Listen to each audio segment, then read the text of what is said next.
right, I think the video is actually going. So I got Louis and Gino, and I got a little bit of Ralph over there. How do I not have? Yeah, Eric is completely out, but we'll get there. Grab your headphones. Yeah, it's on. Is it on? Yeah, is it it? turned on. You How's it literally look? got me pouring my drink. First thing. All right. Actually, my headphones are good. How's that sound, Gino? That's good.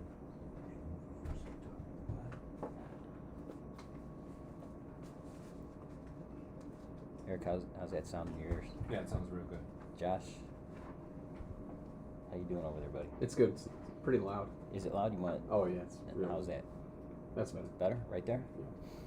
All right, you guys ready? I guess we got that going. We got the stream going. We got Josh Hill. We got you guys. I'm gonna hit this button right here, and then the magic should happen.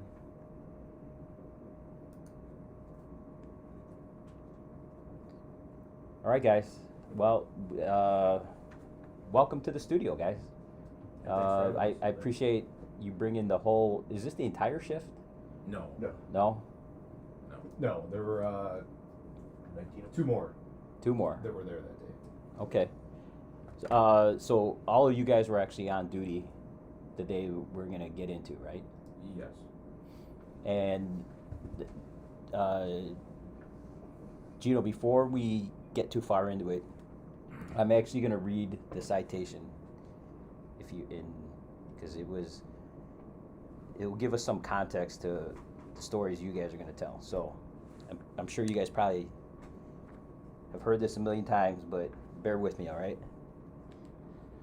All right, so it says that Gino and his guys, upon arrival, crews encountered a working fire in a commercial occupancy with smoke showing as interior operations began. And Gino, am I saying this right, Casciola? Yeah. I nailed it? Yeah, you got it right. Okay. Casciola was assigned to the entry point to assist with advancing hose lines during suppression efforts.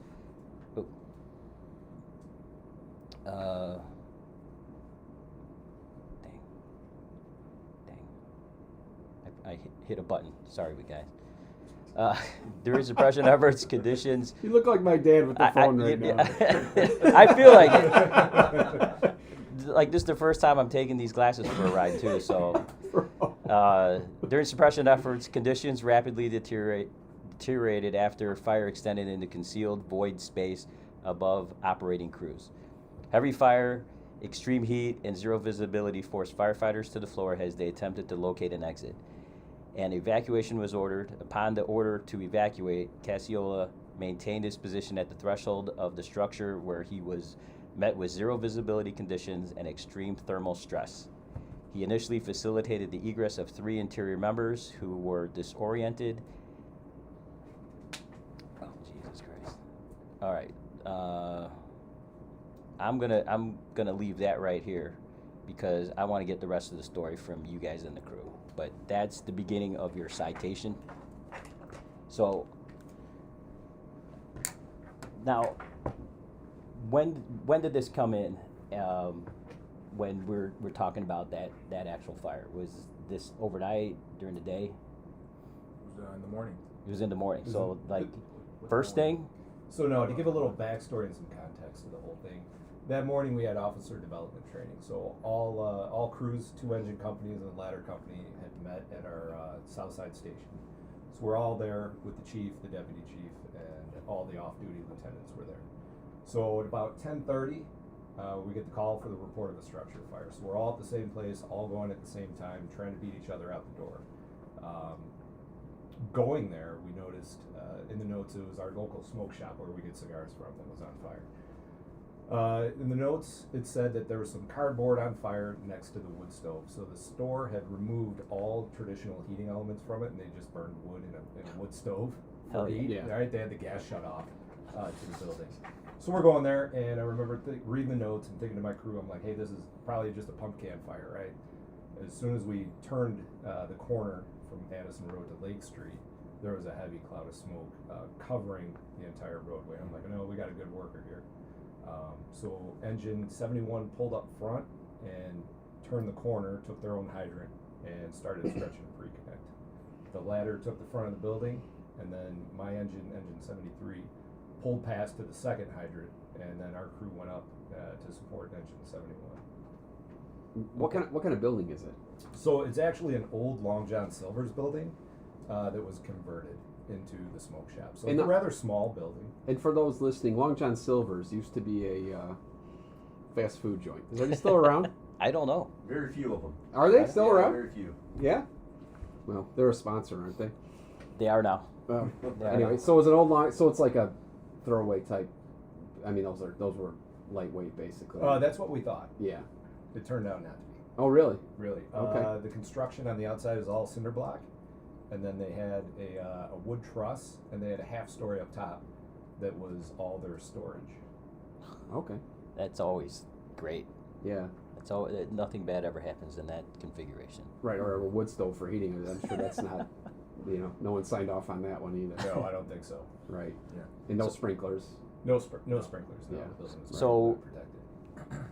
Eric, give us the hierarchy of all the guys sitting here right now. Like, how does this play out? How does this play out? Ralph, over here to my right, he is the lieutenant on engine 71, first arriving.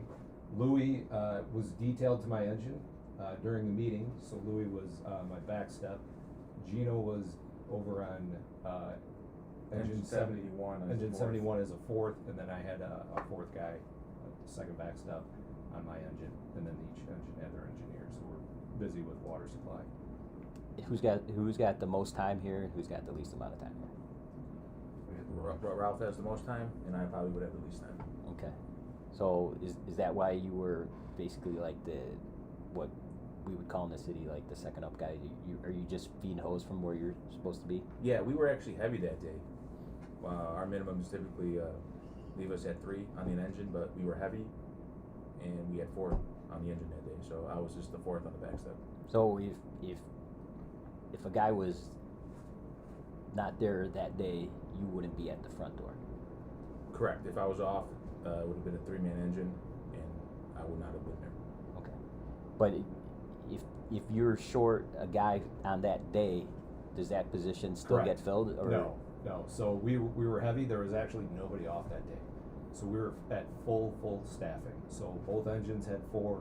The ladder had its full manning. So we had a full complement of people, which kind of worked out to our advantage. Because if you didn't have a full complement, you don't leave a guy at the door, right? We never would have had a doorman. Yeah, which worked out in your favor, as this turned out, right? That's the reason we're all here. What was the date of this? May 21st, 2025. Now, so is it 2 different houses are going to this fire? 3. Oh, so the whole town's going. Whole town's going. Okay. Engine 73, engine 71, and ladder 72. Okay. And Just so people understand like what Addison is like how big is Addison, to give perspective to other people listening. We cover about 14 square miles, population of about 40,000. We run out of 3 fire stations.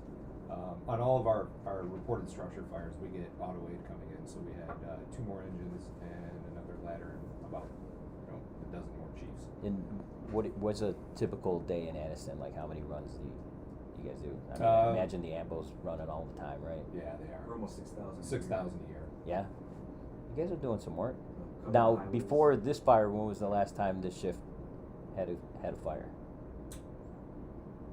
You said before this fire? Yeah, before May 21st. Had it been a while? Were you guys in a dry spell? We go auto aid quite a bit everywhere around us. Yeah. Like what's around you in Addison? Elmhurst, Lombard, Villa Park, Wooddale, Bensonville, Itasca, and then Glenside is to our east, Bloomingdale. Okay, I mean you guys do a good amount of work out in that area. Yeah, it's not too bad. It's nothing like the city here. I mean, the city is the city, Yeah. that's just a revolving door of nonsense. So, Same thing, just a smaller scale. yeah, you just have different borders, but it's the exact same thing. I mean, it's like Cicero. It's like a mini Cicero, huh? It's all the same. I mean, yeah. So so Louis, I heard you saying that you were on the ambulance the other day. So you still make the ambulance? You haven't gotten yourself bumped out yet? Not as much anymore. No? We got a lot of new guys. Nice. Coming in, so. Nice. But your question before, I can't really recall the previous fire to that, but I know after the smoke shop fire, it was about a week for the next one. So it's a hit or miss. Whatever. Okay. Yeah, it took a little bit. Okay. Because To get into. we've had some people come in here and they're like, before whatever we're going to talk about, they're like, yeah, we hadn't had anything for a long time, and then all of a sudden some horrific thing happened to them. But you guys are just steady all the time, right? Yeah. Did you just say you guys are just steady? Yeah, I would agree with that. The most recent one was last shift. Oh yeah. Yeah. So yeah, we don't come up dry. Well, because there are people who are listening who are like, I'm going to put my name over. They want to, see where the good departments are. Yeah. So people Yeah, are listening and being we're like, in a bubble. We get some action. okay, We're all in a right. bubble in the city. We dabble in a lot of things. We have like highway, industrial, residential. The highways are the worst, aren't they? Yeah, we get a bunch of accidents. Those are rollovers. the worst. I used to say I'd rather be in a fire than on the highway. Oh, hands down. Yeah, well, You were talking about before May 21st? Right. How long you been on, Louis? At Addison, I started in 2015. Okay. Yeah. Now, let's go. And Gino, just so you guys all know, full disclosure, I was sending Gino a text and I called him Mario. I was like, hey, Mario, does the 27th still work for you? He was like, this is Gino. Yeah, that 27 works for me. I don't know if you're trying to get hold of Mario. Was he offended or not? That's all you gotta. No, that's a good name. it ends in a vowel, so it's acceptable. In the same vowel. Yeah, right. I was like, man, this guy's going to think I'm like some Italian racist or Yeah, something like Italian that. racist. Actually, funny story. Gino, to me, I'm Italian, so I could say he's my stew nut. So stew nut in Italian is pretty much dumb idiot. So I actually, the morning of, prior to the fire, I got him a homemade shirt that said stew nut with the Italian gesture, the hand gesture. And I was going to give it to him that day. I ended up later on giving it to him, but he's our stew nut. Thanks, Louis. I have no family listening. Well, so you guys are starting your typical day. You guys met with the chief and everything like that. You guys were just off to a regular day on the 21st.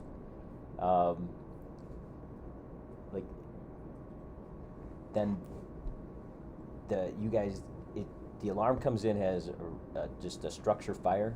Yeah, the report of a structure fire, yes.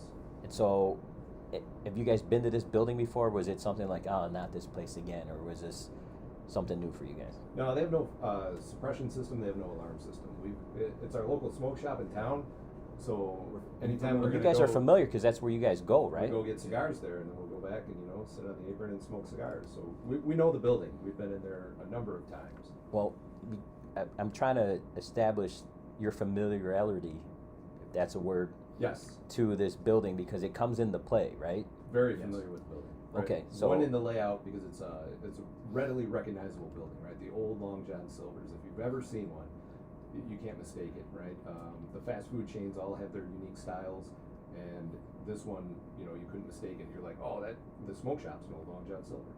Yeah, you can tell some of these old franchise. You can tell when somebody's taken a Taco Bell and turned it into something else, Oh, right? yeah. Right. You go past that bill. Oh, that was a Taco Bell. Pizza Pizza Hut's a Hut. giveaway. Yeah, Yeah, it's it's a Subway, giveaway. Hardee's. Like a subway layout? Yeah.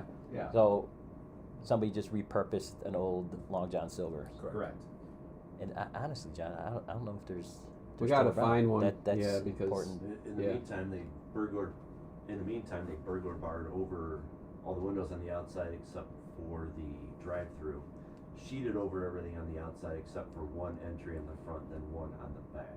So they sheeted with the burglar bars in between, like they sandwich the burglar bars between drywall. Or they just walled off all They the sandwiched openings. the siding where there was existing doors to like do renovations to block it from the outside. They Okay. had like a humidor in there that had the old exit of the Long John Silvers, but they covered over it so that there was only one way to get in. Okay. Okay. You know, I bet it still smelled like a Long John Silver. I bet you don't get rid of that smell easily. I bet. And then continually change the inside as far as their cabinetry and displays and stuff that they put on the inside. Yeah. And then a couch that was in the way. And everything in there is flammable. The Everything. humidor is, wood. Everything in there is. was meant to burn. Yeah. As Louis says, we were in the puff, Yeah. Giant cigarette. Yeah.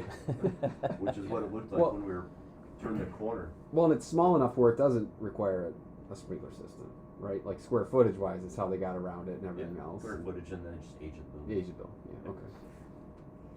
All right. Well, I don't want to get too far into May 21st without asking you guys. So, Gino, how long have you been on?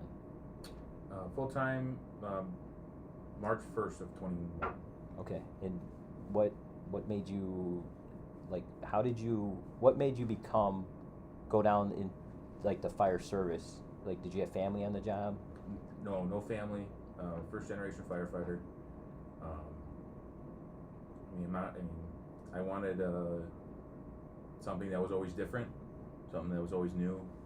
But it wasn't on your radar, like you weren't a kid and be like, when I grow up, this is what I want to get into? It was between that and being a pilot.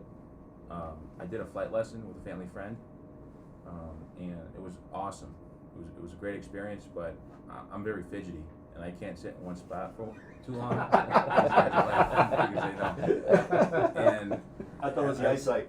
I mean, flying a plane was awesome, but thinking about like down the line future, I mean, it's like worse than a cubicle. Like you're locked in the cockpit and you can't even like go anywhere for hours. So I'm like, this is not for me. So I went down the firefighting path. Just by default because you couldn't sit in the cockpit for that long? Absolutely, it sounds. Well, real there's bad. a couple guys on the city who have their pilot's license and they that's their side gig. Yeah. Is flying commercial. Commercial for a side gig? Yeah. Wow. Yeah. Now the one guy just retired and he's flying full time. But Yeah. Well, maybe. there's still Maybe hope. still You time. take There's still time. some shorter Yeah. stuff. Yeah. Well, yeah. Maybe a private license. Yeah. Yeah. There you go. Vince, you know anybody over at Spirit? Maybe put in a word. That seems like. Well, I think his services are needed here in Addison. I think so. As we will find out later in this. Louis, how about you? How long you been on? A little over 10 years, about 11 years. With Addison? Yeah. What were you doing before? I was working part-time, my hometown, Glendale Heights at Glenside. Oh, really? And then, Just bounce around part-time, just trying to land a full-time gig? Yeah. And then, I was on the contract in North Park. Oh, really? Yeah, right by the O'Hare over there. Yeah. We have a gym that's right behind there. Oh, yeah? Yeah, our gym is located literally right behind the fire station. Okay. There's a Mariano's back there Yeah. now. Yeah. Mario. Yeah, so I was up there and then got hired at Addison in 2015. How'd you come into the career? Was this something you always wanted to do? Well, my neighbor was a firefighter out in Glendale Heights where I grew up. And then his son, who's about my age, we're good friends, and he started getting into it, so that kind of led me in the path. I always saw the fire truck coming down the street and everything when I was a little kid. So it always sparked interest, and then once my buddy got into it, I kind of followed suit with it. But what Gino didn't tell you guys is that he actually grew up in Addison, so he's kind of a hometown boy there. Okay. Yeah. Do you get points on the test for living there? Only when Gino takes the test. Yeah, So one of those, huh? They had changed it that when I tested that you did get residency points, which They changed it for you? Is it still in place now? Is it still in place now that Gino's hired? It is still in place. Okay. And our recent member benefited. Okay. So Okay. it's So you still paved in the place. way. So we're starting new Okay. things here. So All right. Yeah, so it changed, which put me number 1. I went from 2 to 1. Let's make that clear. People like to make it seem like I was like the last on the list, and then Of course they do. And, Right, and I right, was yeah, on, yeah. I came up on the number 1, but no, I was second, and then I got to the number 1 spot on Gotcha. that list. The guys will probably back off that in time, you know. Well, Yeah, did the so- number 2 guy get hired at the same time you did? He's still in the department with us. Yeah, he's But he didn't have to wait much longer. no, just 2. Yeah, we have a. I was March 1st. He was March 15th. Oh, So okay. 2 weeks later. Okay. All right. So So you pick vacation above them and everything else. Yeah, thanks. Okay. That's right. Nice. I got the. Yeah. Nice. Yeah, you hometown kid deserves it, honestly. yeah, I mean, you should have, because he's got more skin in the game, It's right? his- yeah, it's his neighbors. Neighbors, family. Or I mean, it could be his yeah. house. Yeah. Yeah. Yeah. All right. And what about the barn boss? What about you, Ralphie? Give Who's us a little going back- Ralphie already? Is that from freaking the Christmas story? No, did you see what they brought us? No. Little red breasts. Oh, nice. Yeah, we already dipping in there. So once you crack that, I think you can go to Ralphie and Oh. Louis. I mean, you come from Louis to Ralph, you gotta It's whatever it costs me anyway. All right. you gotta keep it going. It's all perfect. All right, fair enough. Fair enough. I've got 18 years in Addison, 25 in total. Where'd you start? Volunteering in Cortland, Where's that? way out by DeKalb. Oh, really? Yeah, halfway to Iowa. From And- here. And so, you wanted to get to a bigger department? Were you working where? Like, how did you go from Cortland to Addison? Because it seems like a long stretch there. Good question. I was ironworking in the city here, and all around the area, wherever the job was, that's where we went. And just volunteering in Cortland, and it just sort of, one thing led to another, and next thing you knew, I was testing for fire departments. While you were working as an iron worker? Yeah. Like, Went to medic school, running jobs, and then medic school at night. and now you're a lieutenant. Yeah. And how long have you been a lieutenant for? Just over a year. Oh, really? Yeah. So on May 21st, it was still relatively new 6 for you. months. Wow, Yeah. that's badass. 6 months in. Nice. The bar got heavy real quick. Yeah, Yeah. The but bugle got heavy. did you work for some really good guys that Absolutely. that Yeah. helped bring you on? Yeah, absolutely. So you had some help along the way. Definitely. Okay. Did you have some shitty people that We all do. also gave you? You learn Your own path? You learn something from everybody. Absolutely, Learn absolutely. something from everybody. And what about you, Eric? Tell us a little bit about you, and then we'll interview your mustache later. Yeah. Oh, All man, I was right. gonna comment on that. That's got to be one of the best that have been in here. Yeah, I mean, we had the Ron Smiths. We had Yeah. we've had some doozies in here. That's definitely Oh, up- from Gary. yeah. Yeah, From- that from was, Training that was Seconds. legendary. That This one. is right there, though. This is right there. Oh, you're welcome. And, Thank you for bringing that in here. It's a cicada trap. It is. I grew up in Aurora, and back when I grew up, all the police and fire had to live in town. They had the residency requirement. So my neighborhood had a lot of police officers in it. So I was influenced by that. I went to Western Illinois University, got my degree in law enforcement. And that was right around the 9/11, 2001 time. You ever been to Panthers? Yes. Yeah, hell yeah. Oh, that's Eastern. I'm sorry. No, not Panthers. That's The it. Purple Pride. Purple Pride. Purple I Pride. get those mixed up. Get them mixed up all the time. All right, What do continue you- on. when was this? In the 80s? It wasn't. Enough about me. Still going to Back this? there. Okay, back there. So I graduated, and it was the same as when we started testing for fire. Right, police was no different. So you show up for 1 to 2 openings, right? 300 to 600 guys taking the test. Yeah. So I got on the list and waited and never got a call. So I kind of got discouraged. I was working at Pepsi. I got promoted a few times there. But while I was there, my buddy there was like, hey, why don't you come volunteer at the fire department down at Bristol Kendall, or get on part-time and do this stuff? Because like every other weekend, he's coming in on a Monday and he's like, hey, we had a house fire, and we had, we had this car extrication. And it sounded great. I'm like, I always wanted to get into public service, and maybe the wrong side of it, right? And thank God he pulled me over to the right side. And then I started working there part-time, and then eventually ended up in Addison in 2010. Now, you also, just like Ralph would, made a long journey to wind up in Addison. I did. Were you just throwing such a wide net that you just wound up in Addison, or were you trying to get to this area? So I was throwing a wide net, but I don't want to say I was selective after a while, right? I wanted to get closer to home. I still was living down in Yorkville at the time, so I was commuting up to Prospect Heights. That drive was killing me, so I was trying to get somewhere closer, decent pay, decent benefits, and Addison definitely fit the bill. My brother's wife's family's from Addison, so I had a little bit of knowledge of the town, and just thought it was a good place to work. And when I got there, you know, everybody there was really, really good to me. So.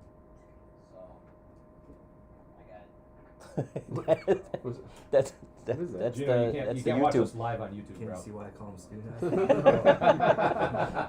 Well, you was freaking me out because I'm like, that sounds like me. Yeah, I was confused. That's the YouTube.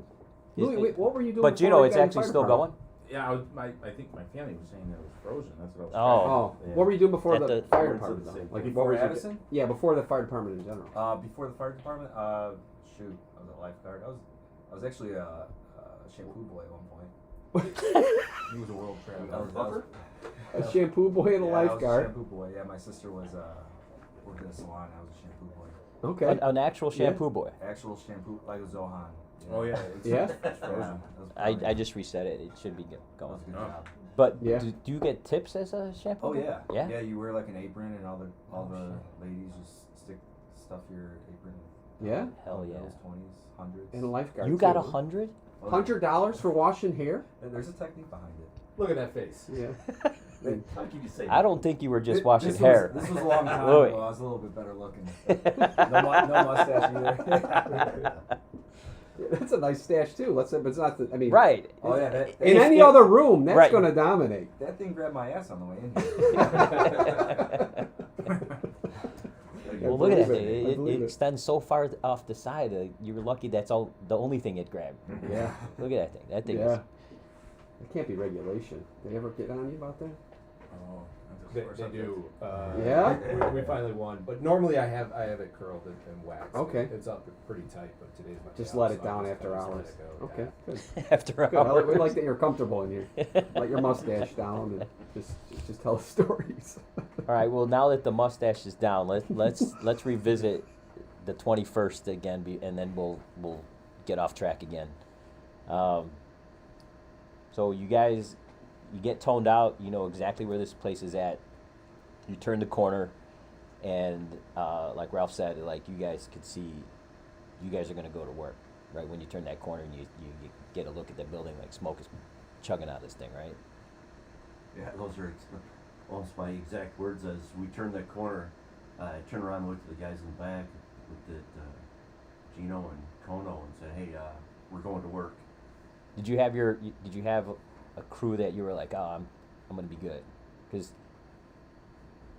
I don't know, you only had 6 months on at the time. I don't know if you worked with some crews where you're like, man, I hope I don't get anything serious. Do you have a good group of guys with you that you were I like, got promoted into the same shift I'd been working with. oh, So okay. the same guys I'd been working with and knew very well, and yeah, they're solid guys, absolutely solid guys. So you were stoked. You had your good guys. You got a job right in front of you. Yeah, didn't have to give too much direction at all. We to the point that Gino and Timmy had already figured out if the fire's on my curbside, I get the nozzle.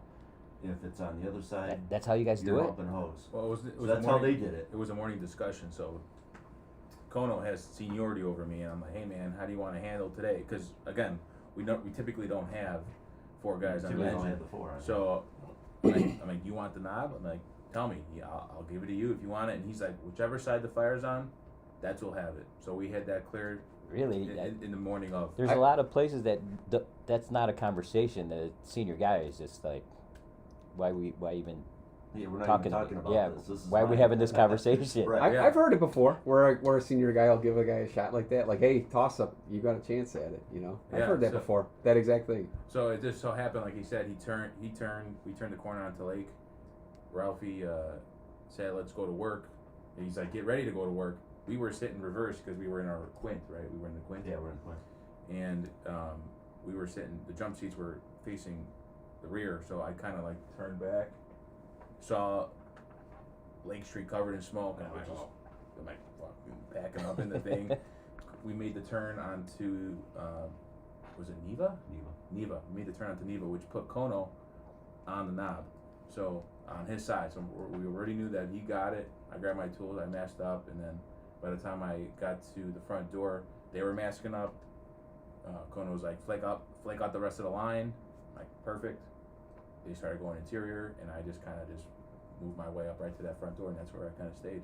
So your job from where you were was just to keep feeding line into that building, right? 'Cause Well, the line had gone in front of you? the line had gone in front of me. It was like we talked about an old Long John Silver's. It wasn't very big. We've been in there before. I mean, I wasn't pushing in hose. I mean, It was maybe 20 foot deep. Oh, that's it? that was it. It was It's really. When I first read the citation, I'm picturing like a big like warehouse type It deal. felt like it.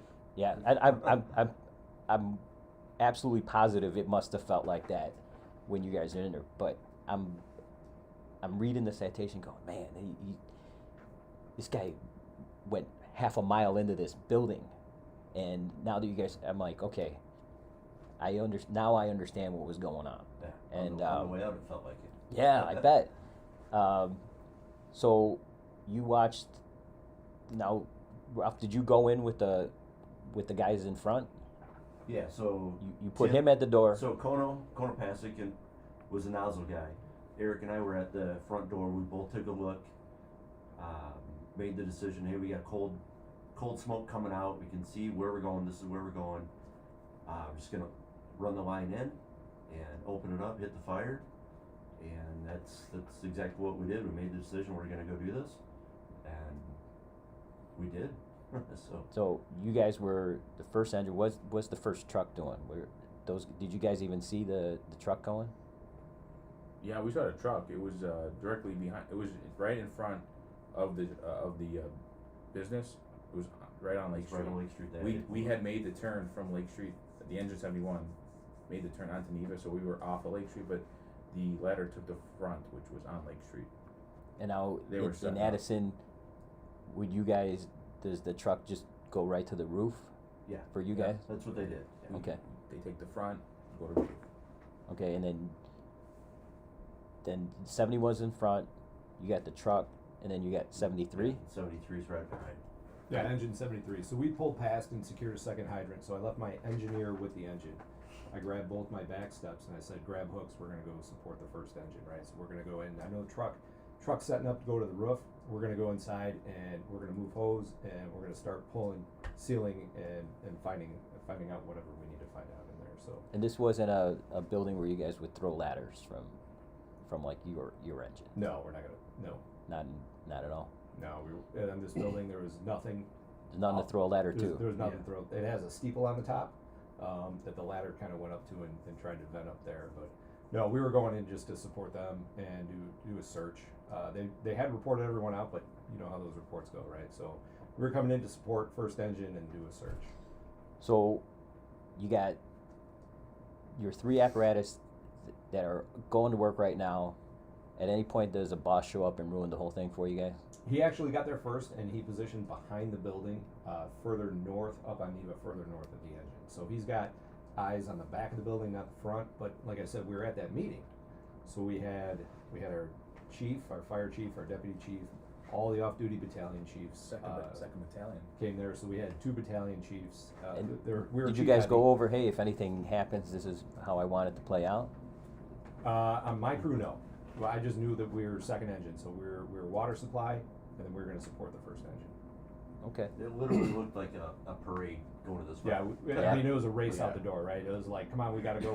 We got, Yeah, that's we're going to beat Ralph in. It did not happen. It did not happen. But you guys were on a quint, you said? The first arriving rig was a quint? It Yeah. was.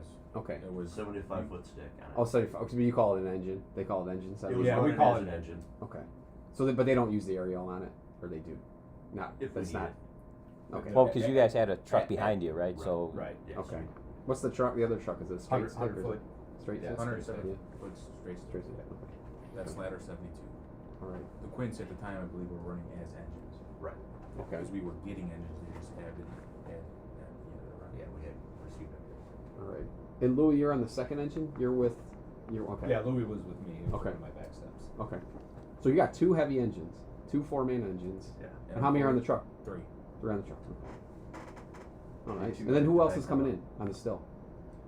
We had a Wooddale engine, Itasca ladder, tower ladder. Yep. Elmer's. Elmer's ladder. Exactly who else came in, I'm not sure. Because we went to work and there was no one there. And when we came out, People were there. people Oh, yeah. people were there. There was still a lot of smoke. Not to and get ahead of things, but did they end up we boxing didn't it? Yes, we did. Yeah. do a box. Yeah. They immediately made it a special, and then to a box. Okay. What made you guys go to a special? The special just gives us station coverage. and Is that extra like a engine full and still? ladder. Oh. Like Yeah. a full still? Yeah. Okay. If you don't go to a special, those houses are unmanned, Right. so there's no change of quarters. Right. Right. So automatically. that brings a change of quarters in for us. Okay. Because there's still runs going on while you guys are dealing with Long John Silver. They had like 10 runs while we were dealing with this. Really? Yeah. They went on 10 runs? I think so. It was a Yep. run heavy day. Hell yeah. Let them get those runs out of the way. Right. All right, so you guys are going to work, and where do things go bad? Where do things go bad here? So we'll back it up a few steps, and I'll talk with Ralph here. Ralph and I met at the door, and we both had our thermal imagers. So we're looking, and we're scanning, and we have heavy smoke conditions, but I don't have a great heat signature. Not like So no heat, no great heat signature.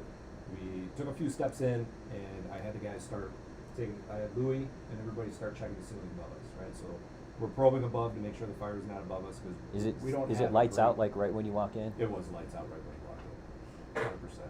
But no heat yet. No heat. Okay. So you can't see anything, but you're not feeling heat, so you know you're gonna have to. We're gonna have to go in. You're gonna have to go in. We're gonna have to go in. Okay. So finally, I think Ralph and I took 2 or 3 steps in, and we determined that the fire was in the back of the building, back behind the drive-through area. So we started advancing that way to get to the fire. So Gino was at the door. I had Louis and a probie with me, and I'm telling him check the ceiling all the way through, and we're doing a quick search. And at that time, Ralph and the nozzleman advanced up forward. Yes, we went as far as we could into the building. They have a counter that runs across from like the drive-through window all the way to the other window on the other side. That's pretty much as far as any customers or whatever can go. Everything else is blocked off. You So we guys came aren't up getting to- any reports of this being occupied at this time, right? No, No. they said everyone was out. Everyone's out at that time. Okay, so you're more worried about putting out the fire than like looking for victims or anything. Right. Yeah. Okay. And you still can't find it at this point. So we got in far enough and kind of got a better angle to it, and you could see a little bit of. You had the heat signature from where it was at. So we opened up the line at that point, darkened it down. Conditions changed a little bit. From that, just from us getting a little bit of water on it, darkening it down. Then we had good communication from the ladder company wanting to know if we were ready for event. Like, and so you got a line on it. Go ahead, open this thing up. So the truck was waiting to hear that you guys were actually ready, Yeah. and you guys were actually putting water on the fire before they started Yeah. even cutting holes, right? Yes. And to give the viewer some visual, you could basically stand up. There was no heat, but it was like thick white. Just think of cigarette smoke, just a lot of thick white smoke. You couldn't really see each other, but you can see the glow of your flashlight. It could penetrate the smoke a little. So bit. it was white, not dark. No, it was That a came plume, later. plume of white, just Yeah. from the inside all the way to legs. Did it start smelling like cigars Yeah, at right. this point? Something weird. Yeah.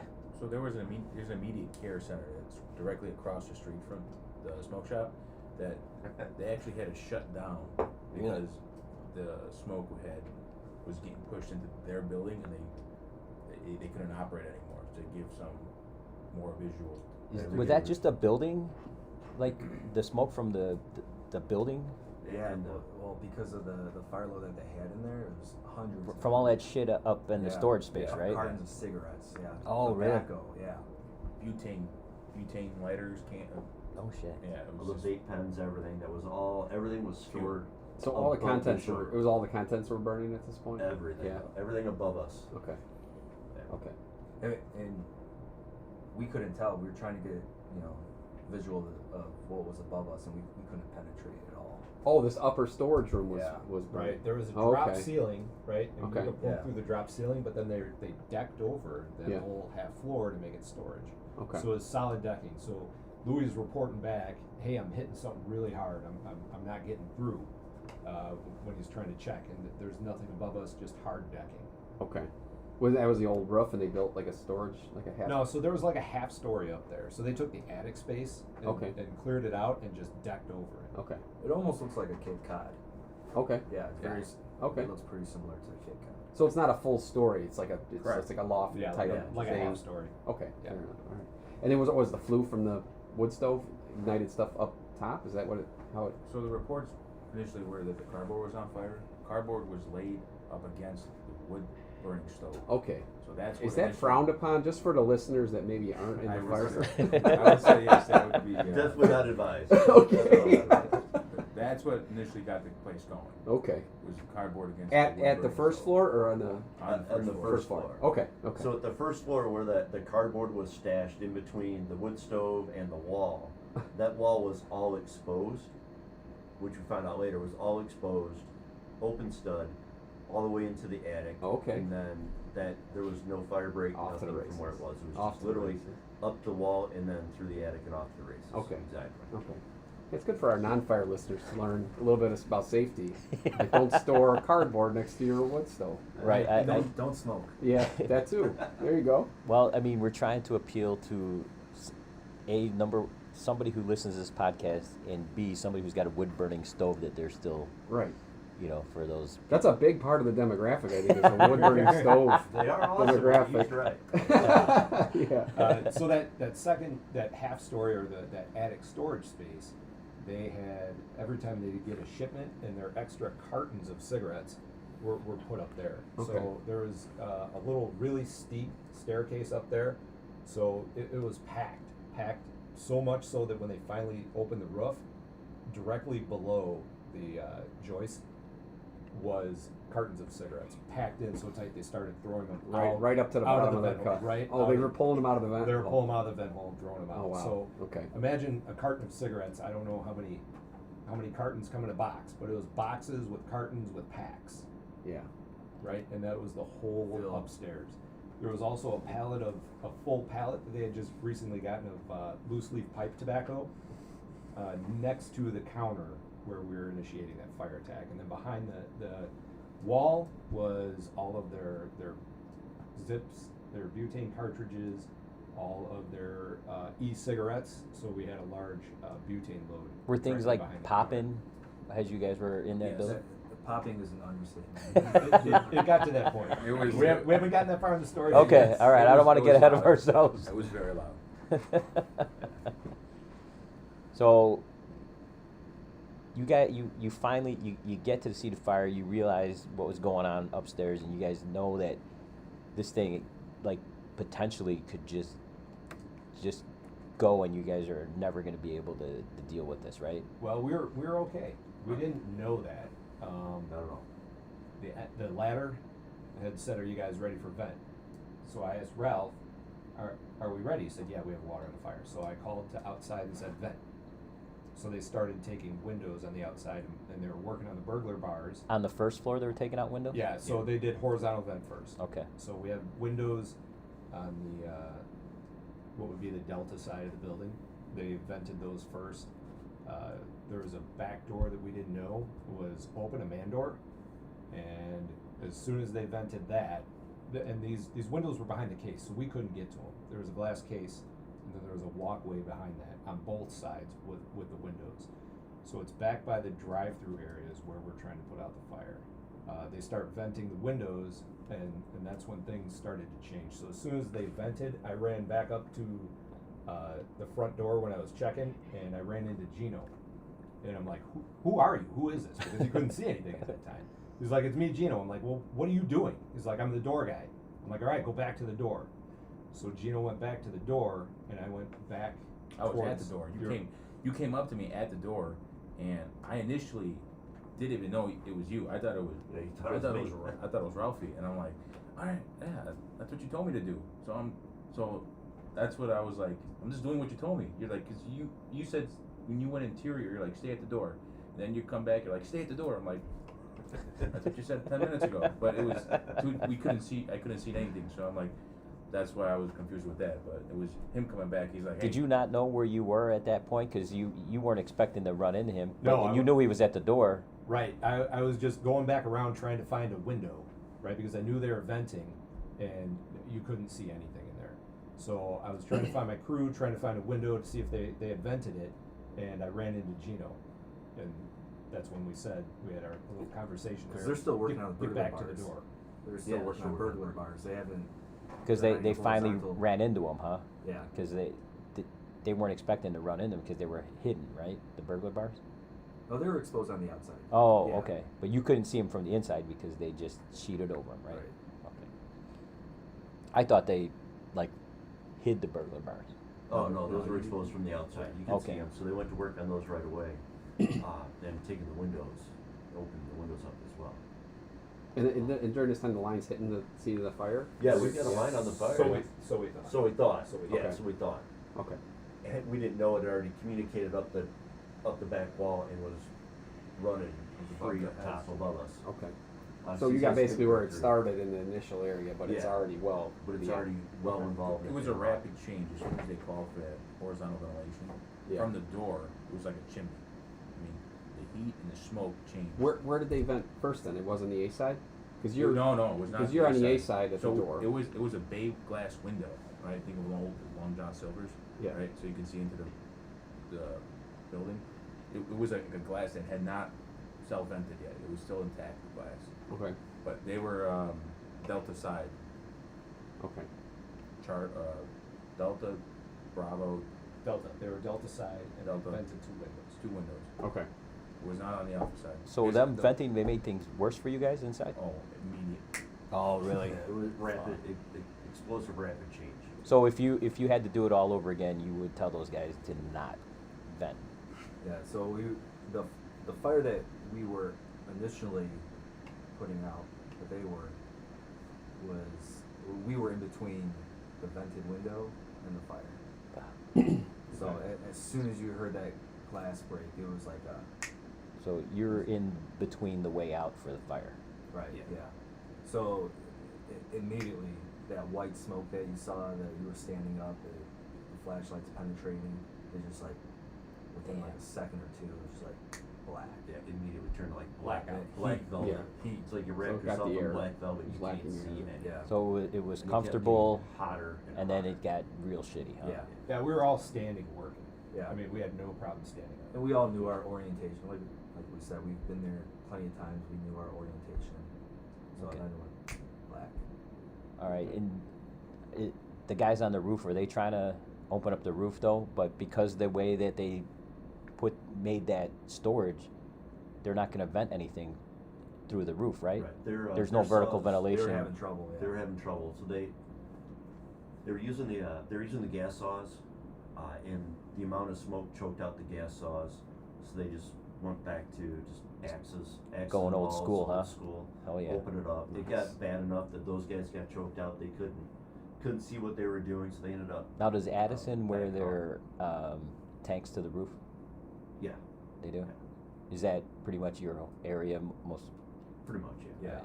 Because there's a lot of apartments that don't do it. You guys do that, right? It's kind of like personal preference. Is it really? Yeah. Yeah. I mean, I do, and we got new packs now. They're smaller. They're like the wireframes. They're like Yeah. we used to have, they were bigger. But on a peak roof, like if you're working the ridge, like guys don't want to wear on peak on 12 pitches, but flat roof side. I mean, I'm like just wear it on a flat roof. Like there's no reason you could, you can't finish the cut. Like you're not doing anybody any favors. Yeah. I encourage you guys to wear it, but on a peak roof, I don't. Maybe I should take a hard line on it, but guys are more worried about falling off into the gangway. I know you city guys don't at all. Yeah. It seems like a good idea until you're like having to go through it to get off the roof or stuff like that. Yeah. But I get it. Go I through it see to both. get I see to both the sides. That's where I'm at too. It's hard to take a hard line on it sometimes. Yeah. Some things I could take a hard line. If you on. guys had your choice, would you wear your packs to the roof? Yeah. That one, Yeah. yes, that, yeah. Well, that They one, had to- yeah, They, right. they had to go through it just to get to it. Well, that's Yeah, the I'm thing with is you. like Yeah. all it takes is you going through that before you're a guy who wears his back to the roof Yeah. all the time. Yeah. If you don't run into that, maybe you're a 50-50 guy, or maybe Right. you're a I don't like the guy. Yeah. So the guys are having trouble on the roof. The guys who vented on the first floor messed you guys up unintentionally, of course. Unintentionally. Yeah, Yeah. unintentionally. Because that was coordinated. There was Yeah, it was intentional. coordinated it wasn't. attack. It wasn't. It's- Like sometimes you hear these stories and it was just arbitrary. Someone just took the initiative to break things, right? No, we But this was- called, Ralph and I had a conversation, Yeah. and then we called for vent. Okay. But Yeah, because you think you're on the seat of the fire. but you guys and already that's when we call for vent. Okay. you guys already have water on the fire. What made it so bad? Like how did things escalate that when you guys were already seemingly having you're getting a knock on the fire, right? So there was a good wind coming straight through the rear. We're in a cinder block building, but also the fire load, and obviously this is all looking back at it, but tobacco and when tobacco is puffed, burns at 1750 to 1900 degrees. So we were basically inside a giant oven, and that water wasn't doing anything.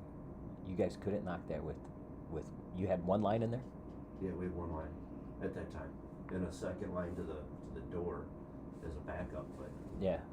They were Just working on the inside. second line to the rear at the time. But you- This was all really early on in the. I would imagine that you wouldn't think you'd need more than one line for a building that you guys have been in, and you guys all know that building, Yeah, right? not for what we thought we were going to do. It looked like a one-line fire. Yeah. Yeah. Yeah, it just looked like a lot of smoke with no heat. And in the There was. beginning, there was a Oh, it one-line was. fire, right? Yeah. Yeah. When you guys walked in, we were like, "Yeah, this is a one-line fire for sure." Well, yeah, inch and 3/4. I mean, you're talking about what 180 gallons a minute. That's a lot. It should put out a lot. But Right. so they opened the rear too. So you got the They A opened the side rear open, door, yeah. the C side open, and the D side bay windows open. So now we got three ways. And the front door. So the front the door. front So door front door's open, back ended door's up- open, and a bay window's been taken out. The bay window was not. The bay window was never Bay, taken out. yeah, Oh, the so bay we window were wasn't over. until we. Oh, till okay. everybody Oh, I else thought out. that was the horizontal ventilation thing. It was That not. was no. The Okay. bay The window two was in the front on the alpha side, where the front door was where I was. Okay. And then they horizontal ventilation on Delta, 2 on Delta, 1 on Charlie, Door, man door. man door on Charlie, Okay. Okay. and any on Bravo, one on. One, Believe yeah, it was window on the, Bravo. Maybe the Okay. The drive-through. The The drive-through. drive-through they opened up. Okay. They also had on the gable, they had like a window on the top of the gable. Okay. I don't think that was vented at the time. All right. Now I'm picturing this thing. So it's can breathe now. It's got all the air it It needs. can, Yeah. it's got Yeah. everything you A wanted. ton of fire load. Yeah. Okay. It got Okay. everything you wanted all at once. And a good breeze too. You said. Yes. Okay. Yeah, good 20-mile-an-hour breeze. That's what did you guys in, huh? It's wild how much that Probably. affects Yeah. it. You know what I mean? Even on a one-story building, like you think about it at these higher buildings, right? Wind-driven fires and stuff. Yeah. You don't think about it at a grade level building, but Yeah, it's we had- definitely still a factor. It was early May, mid-May. So it wasn't hot, it wasn't cold. We had a little bit of a light rain and just enough of a breeze. Everything was hanging really low. Mm-hmm. And then just enough of a breeze pushing through that once it vent limited and it got everything it wanted to, it just rapidly changed on us when we thought we were at the seat of the fire, clearly. So take us to the point where they decide to pull everybody out. Who made that decision? Eric and I made the decision inside that as soon as we had that rapid change, we're like, we gotta go, get them out. So we had that conversation, and then immediately as we were having that conversation at the same time, the chiefs on the outside were like, pull them out. That's when the emergency traffic pulled us out and hit all the horns. I And want we to were hear already what. dropped. We, like Eric said, we went from standing to kneeling. So yeah, the heat pushed us down. So we went from standing to kneeling, and then as low on the ground as you could possibly get. It kept getting hotter, and made that turn to push out. Give me that 180 turn to head out, and just an immense wall of heat hit us. It was like, oh, we're fucked. Are you guys in a spot where you can't orient yourself? You can't touch a wall or anything like that? Are you guys? in the middle of this structure? Yeah, my nozzleman and I were in the middle of the structure, standing right next to Eric. Or we initially standing next to Eric, then we got pushed to the floor. And then Eric, you know where your guys were more than I do. So we were kind of all in a cluster there by the nozzle. When things changed, it got really hot, and we all got down to our knees.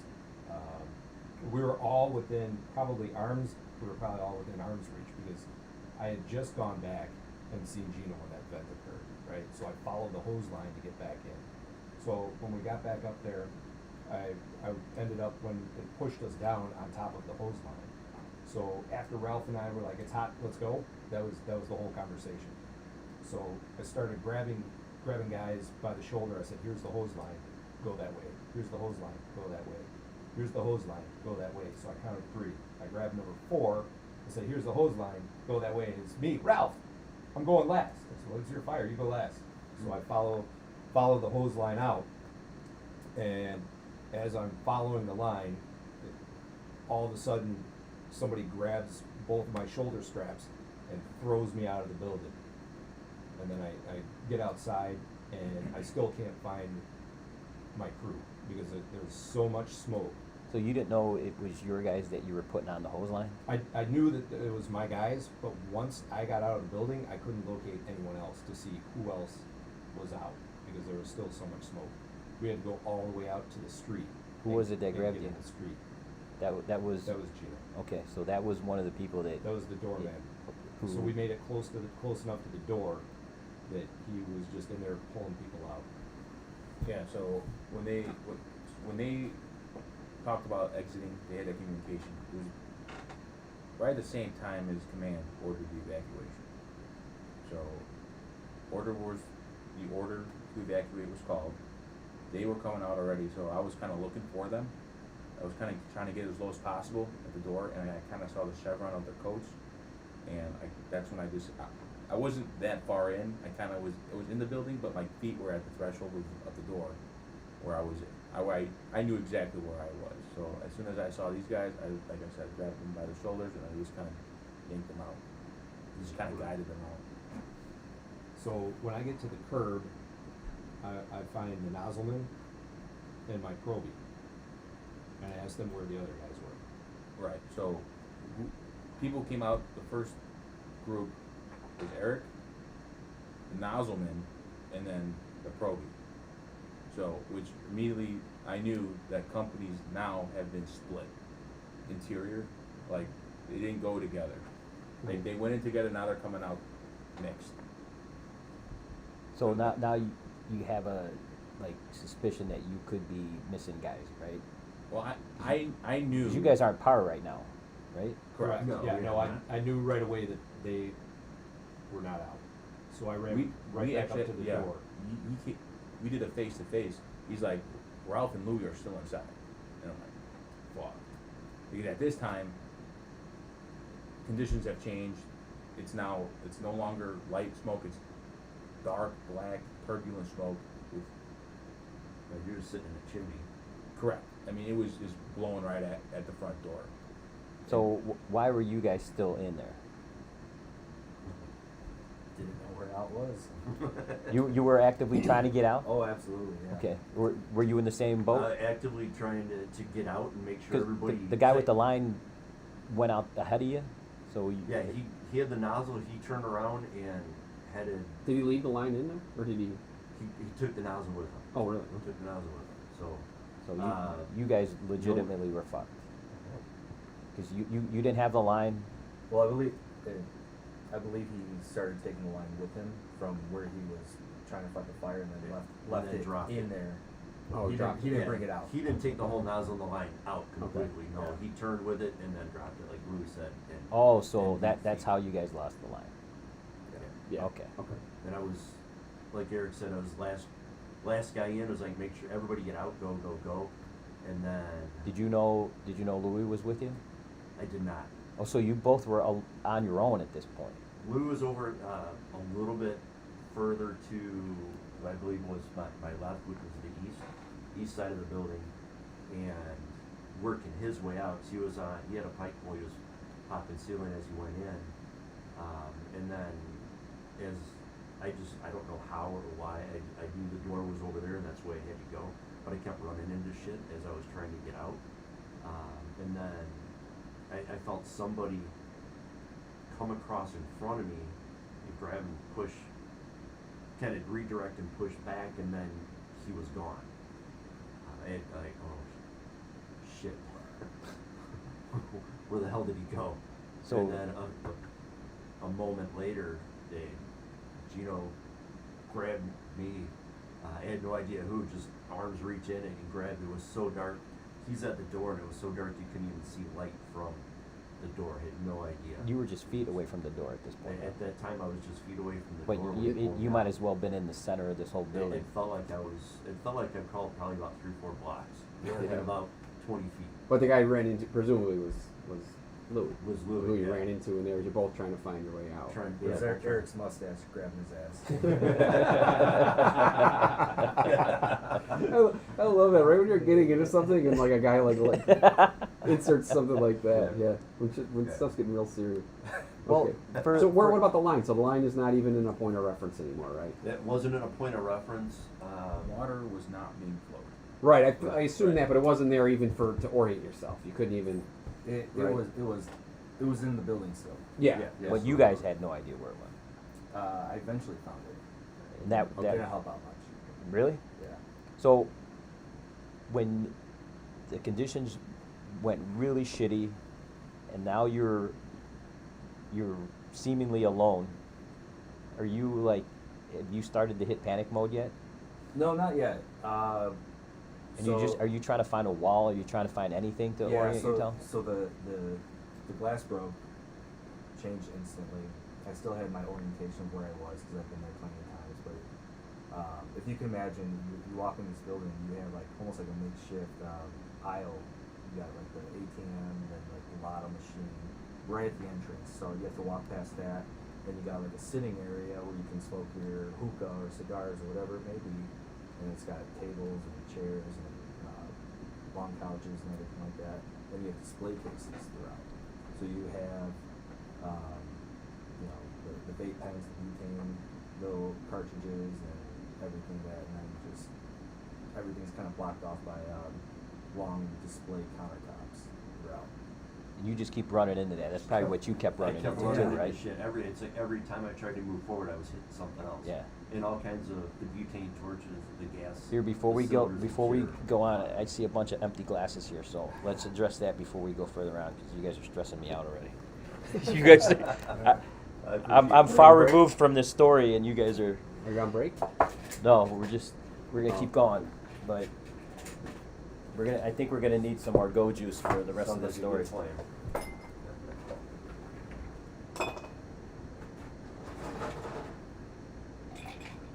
Anybody want anything out of the fridge, beer or anything?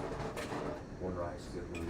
Don't ruin Just it. one? Just one, yeah, one's good. Alright, you guys need any ice?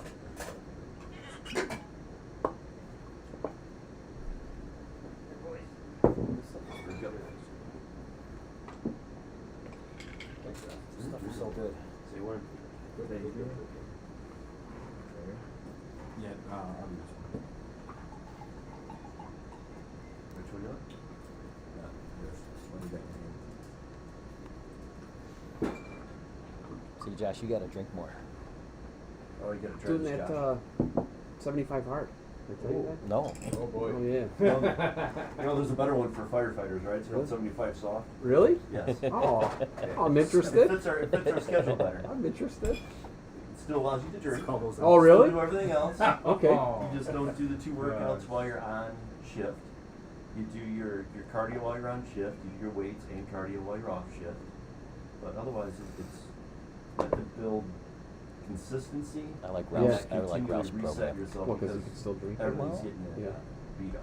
Yeah. You just have That was to hard to keep- get him in. I mean, 'cause I just finished 75 days. I'm on like 78 Oh. because I didn't want to like stop. But it's yeah, that's the hardest part when you're busy and you gotta Right. get the 2 And, in. and then you go back, you're restarting, and you never get to finish, and you're always starting again. Yeah. Day one. Yeah, 'cause you do lift assists all day. Yeah. Yeah. Yeah. Thanks for the pour. Yeah, and thank speaking of lift assist, so Louis and Ralph are both stranded. It's shitty. They're alone. Louis got a pike pole that's not hitting a single thing. He's on an island. He keeps zipping past. I'm keeps waiting for the lift assist tie-in. Is the lift assist tie-in coming, or are we abandoning? It will, because it's going to Okay. be the most pivotal part of the story. Okay. Okay? Louis keeps zipping by Ralph. That's a little bit what I'm picturing. Right? Every time he gets like, Like Pac-Man. That's what I'm kind of picturing. he thinks he's found somebody or somebody's going to help him out, he goes zipping by. And he's like, what the hell was that? This whole time it was Louis trying to find his way out. So, you guys are, now that in retrospect, you're looking back, you guys know where you are in the building. Like, how far really are you to the door?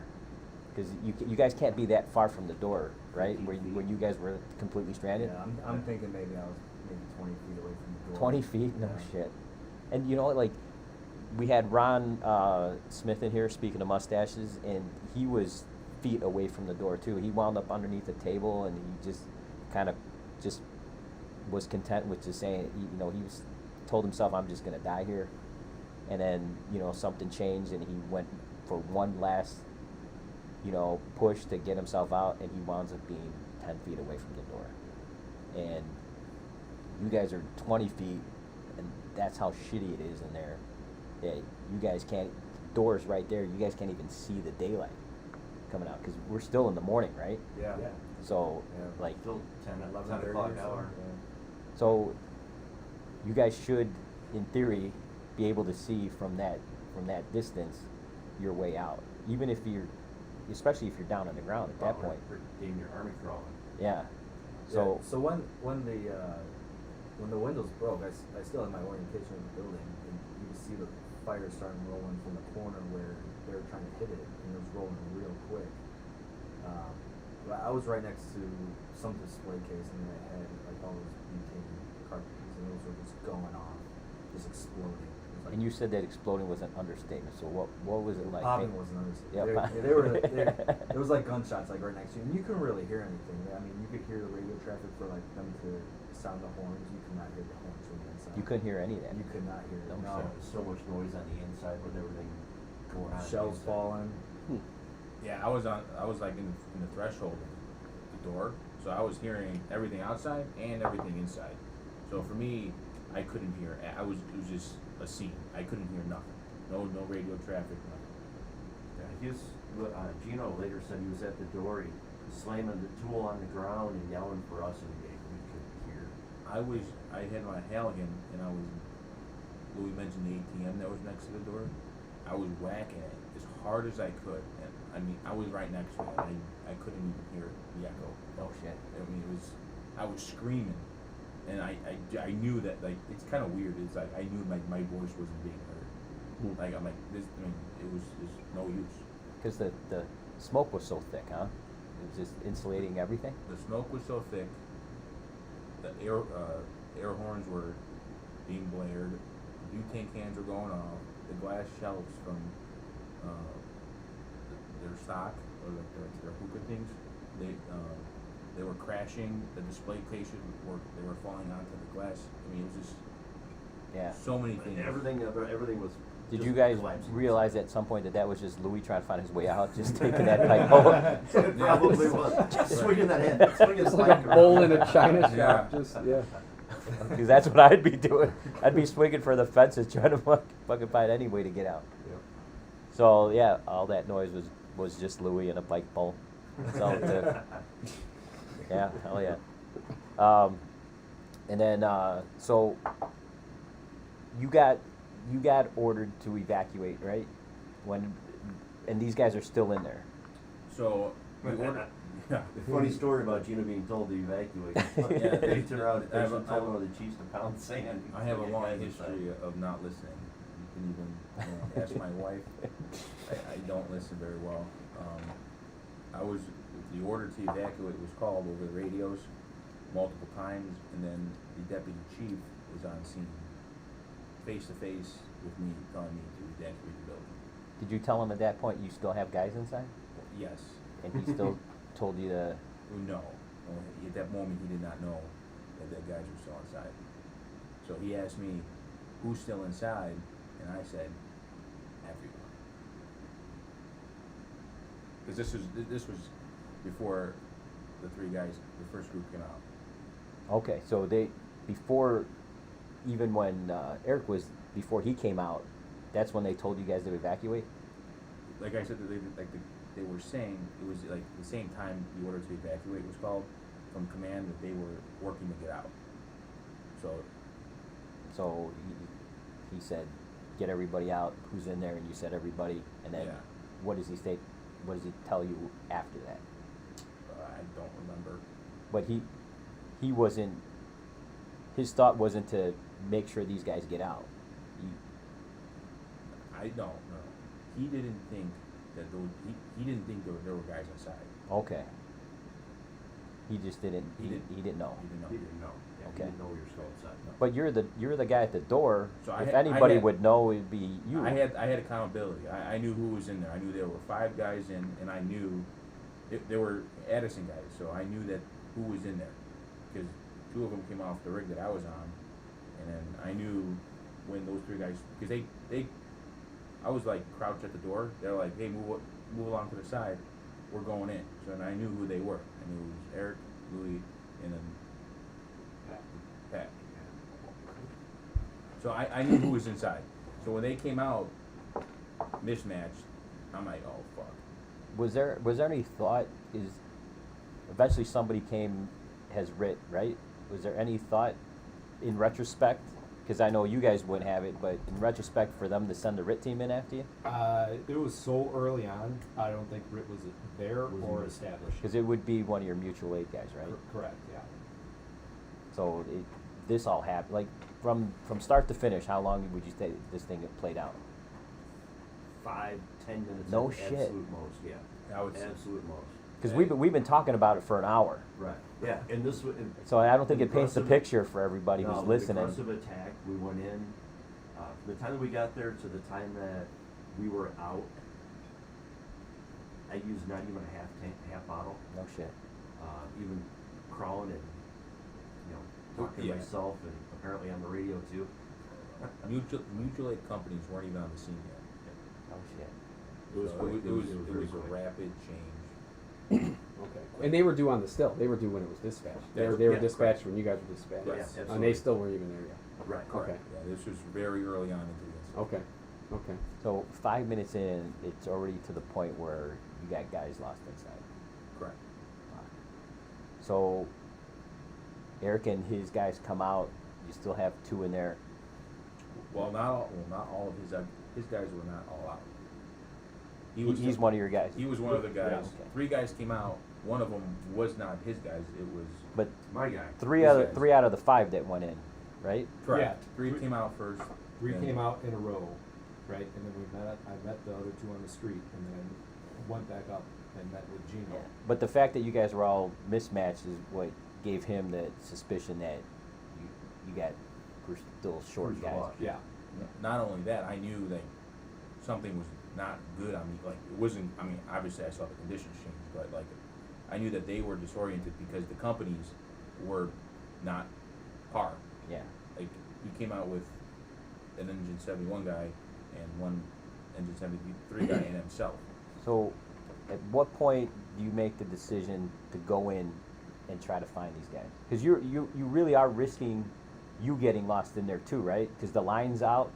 You're going in there blind, hoping to find these guys, right? Right. So from the time Eric and his guys came out, I would say what, minute and a half, 2, they were still in. Maybe a minute, because I ran out to the street, found those other 2 guys, and met back up with you. So And I said, "Where's Ralph and Louie?" And you told me Right. they're still in there. right. So then you went back. Did you know he was going to go back in? No, we were having a conversation.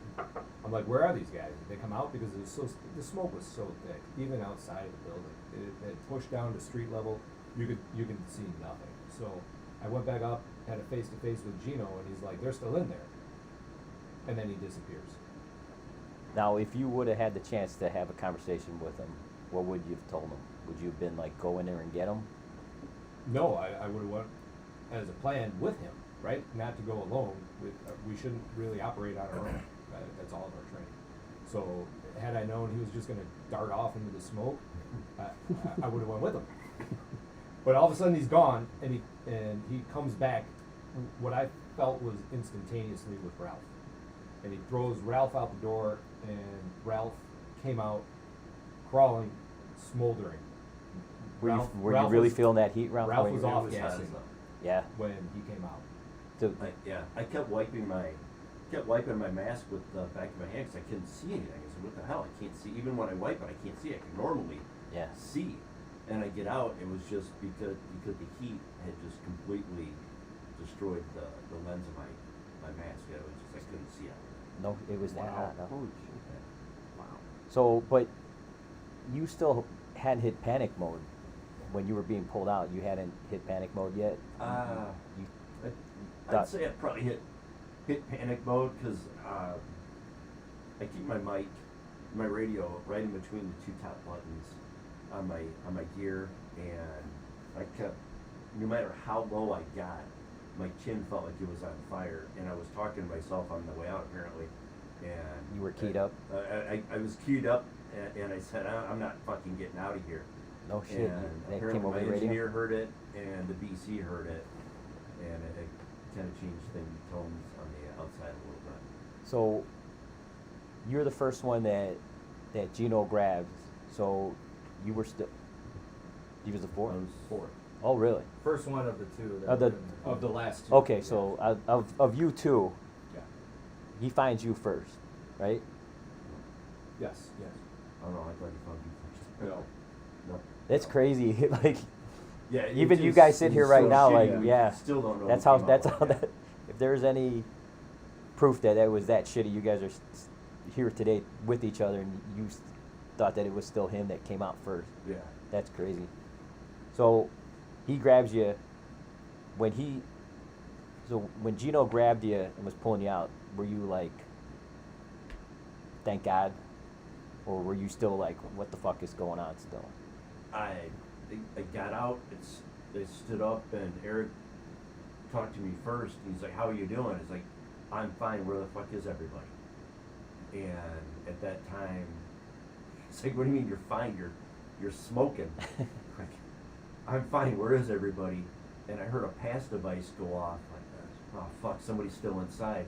So I had to put my shit back on, my mask back on, and turn around and go in. And when I walked away, I walked back towards the building because the line was still in the building. So there's a pass device going off. Somebody's down there still in the building. And when I went closer to the building, the pass device got further away.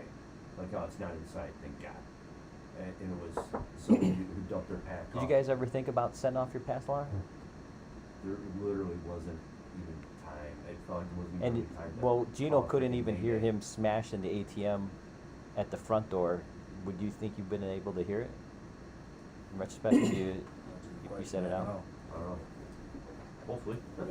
I don't know if you talked to any of the guys that were in there, but I don't remember hearing any air horns even in the building. Really? Right. That was just the sound deadening. Probably one of the building, two of the smoke, and then three of all the fire load, the glass breaking, the butane exploding, all of that stuff made such a noise that I didn't hear Gino banging his tool. You didn't hear anything. Couldn't hear anything. Not a thing. Yeah. Louis, do you remember like coming across him at all during that time? Well, when the fire was rolling across the ceiling, I still had my orientation. And then the stuff started exploding. I got down real low, and when I looked up, there's fire everywhere. At that point, I had no idea where I was and where the exit was. At least when it started rolling, I knew it was that corner, and the exit was in the rear. But with all the explosions, it kind of threw me off a little bit. I was trying to find a hose line, and eventually I did. And when I was trying to follow it out, it got to almost like the wires right here. It's just like little, almost like spaghetti. It was kind of wrapped around a little bit. So I hopped off to a wall, and The hose line was wrapped up like just Yeah, all just kinda tangled up? A couple loops where. kind of like what they do to you when you go to the academy. and Yeah. You try, you Yeah. go to The maze. Yeah. So Yeah. it was so hot, so I just decided to jump out and find a wall and take my chances with that. We had got the ticks on the MSA, so when I got to the wall, I tried turning on the tick, but I couldn't see anything, so the tick was useless. And at that point, I radioed, I need someone at the door, someone get to the door. Did you hear that come over the radio? Yes, I did hear that. Okay. So now they know it's you, that you're in there and you need help, and you got this guy at the door. So When he said that, both Ralph and Louis were still inside. oh, okay. Yeah, so I mean, I was bumping into everything, you know, for it could have been couches, the split cases, whatever, and it kind of led me in a different direction, and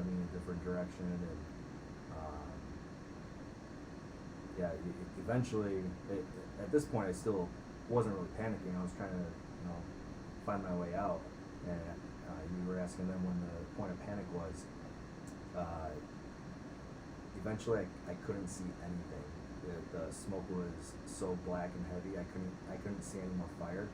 It was definitely getting hotter and hotter. And never had this happen before, but my kids' faces started flashing. You know what? We've had That was other panic. people come in here and say the exact same thing. So after that, I was like, "Holy shit! What the fuck was that?" Yeah, I'm dying here.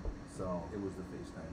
yeah, all the guys that I FaceTime my kids every freaking day. Hell yeah. It'll be Well, full arrest we and had Religiously. we had a guy from Chicago, Bob Dodovich, who amazing fireman, and he fell through a roof, and the roof like turned into a ramp, and he slid down, and he was butted up against the wall, and he said that he saw, and he was sitting in that chair right there, telling me, as God is my witness, he's like, I have no reason to lie about this. He's like, I don't believe in any of this stuff, but he's like, I saw all my children and my wife in front of me on that wall. So you saying that, like, I 100%, like, this is an actual phenomenon, because other people have come into this podcast and said the exact same thing that you're saying right now. So I don't know where that comes from, but it's kind of freaky, right? Yeah, it was indescribable. I can't. But he said when that happened was right when they put the ladder down to him and it hit him in the head.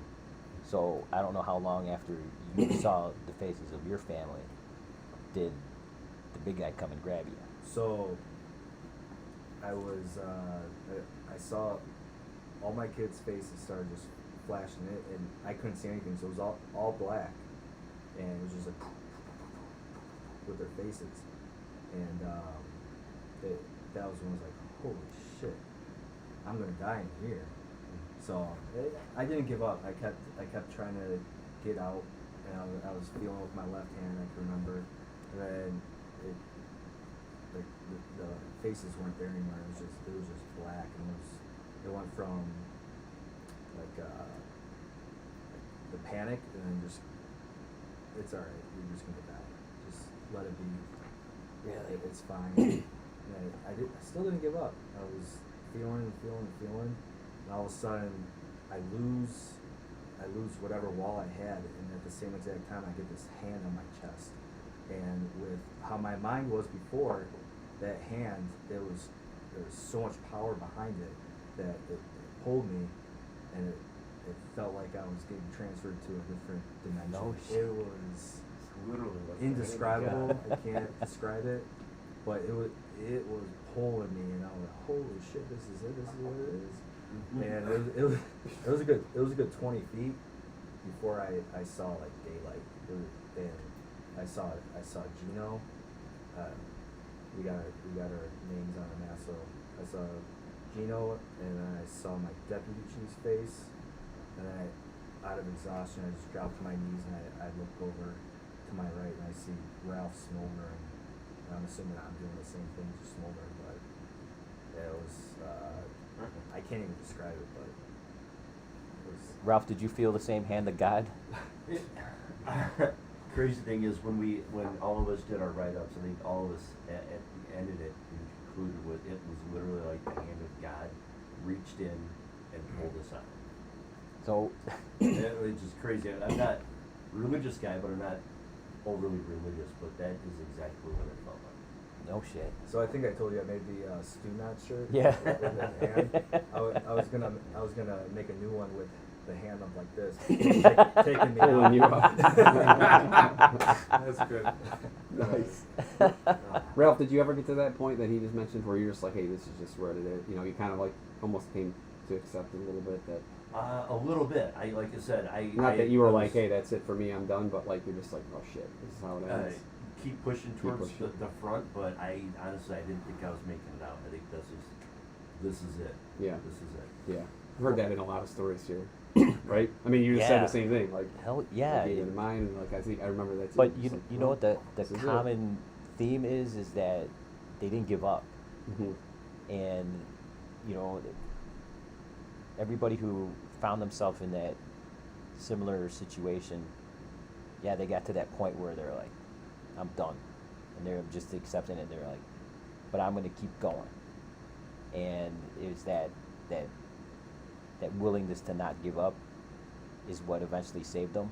And I have a theory about why you and other people have seen their families, because I think, and this is just theory and it's based on no education about this whatsoever, but I think it's your brain kind of helping you not give up, like giving you one last push that, hey, we got to get going, we got to keep moving. That's what I think it is. Like you're subconsciously not giving up, and when you see your family, you're like, oh well, I gotta make it out of here. That's what I mean. Like I said, I'm not religious either, and it's based on no actual information, but it's got to be something like that, right? Yeah, I totally agree. Got me going. And then the hand of God came down. Yeah. So, Gino, you denied every order to not go in there. You went right past Eric, and then you were just in there just sweeping around looking for guys. Yeah, so my mentality, like we've been saying, we've been in there multiple times. It wasn't that big of a building, and my mentality is like, how fucking far could, like, where are they? Like, they can't be. I mean, it's all Long John Silver's. I mean, they can't be that deep into this thing, right?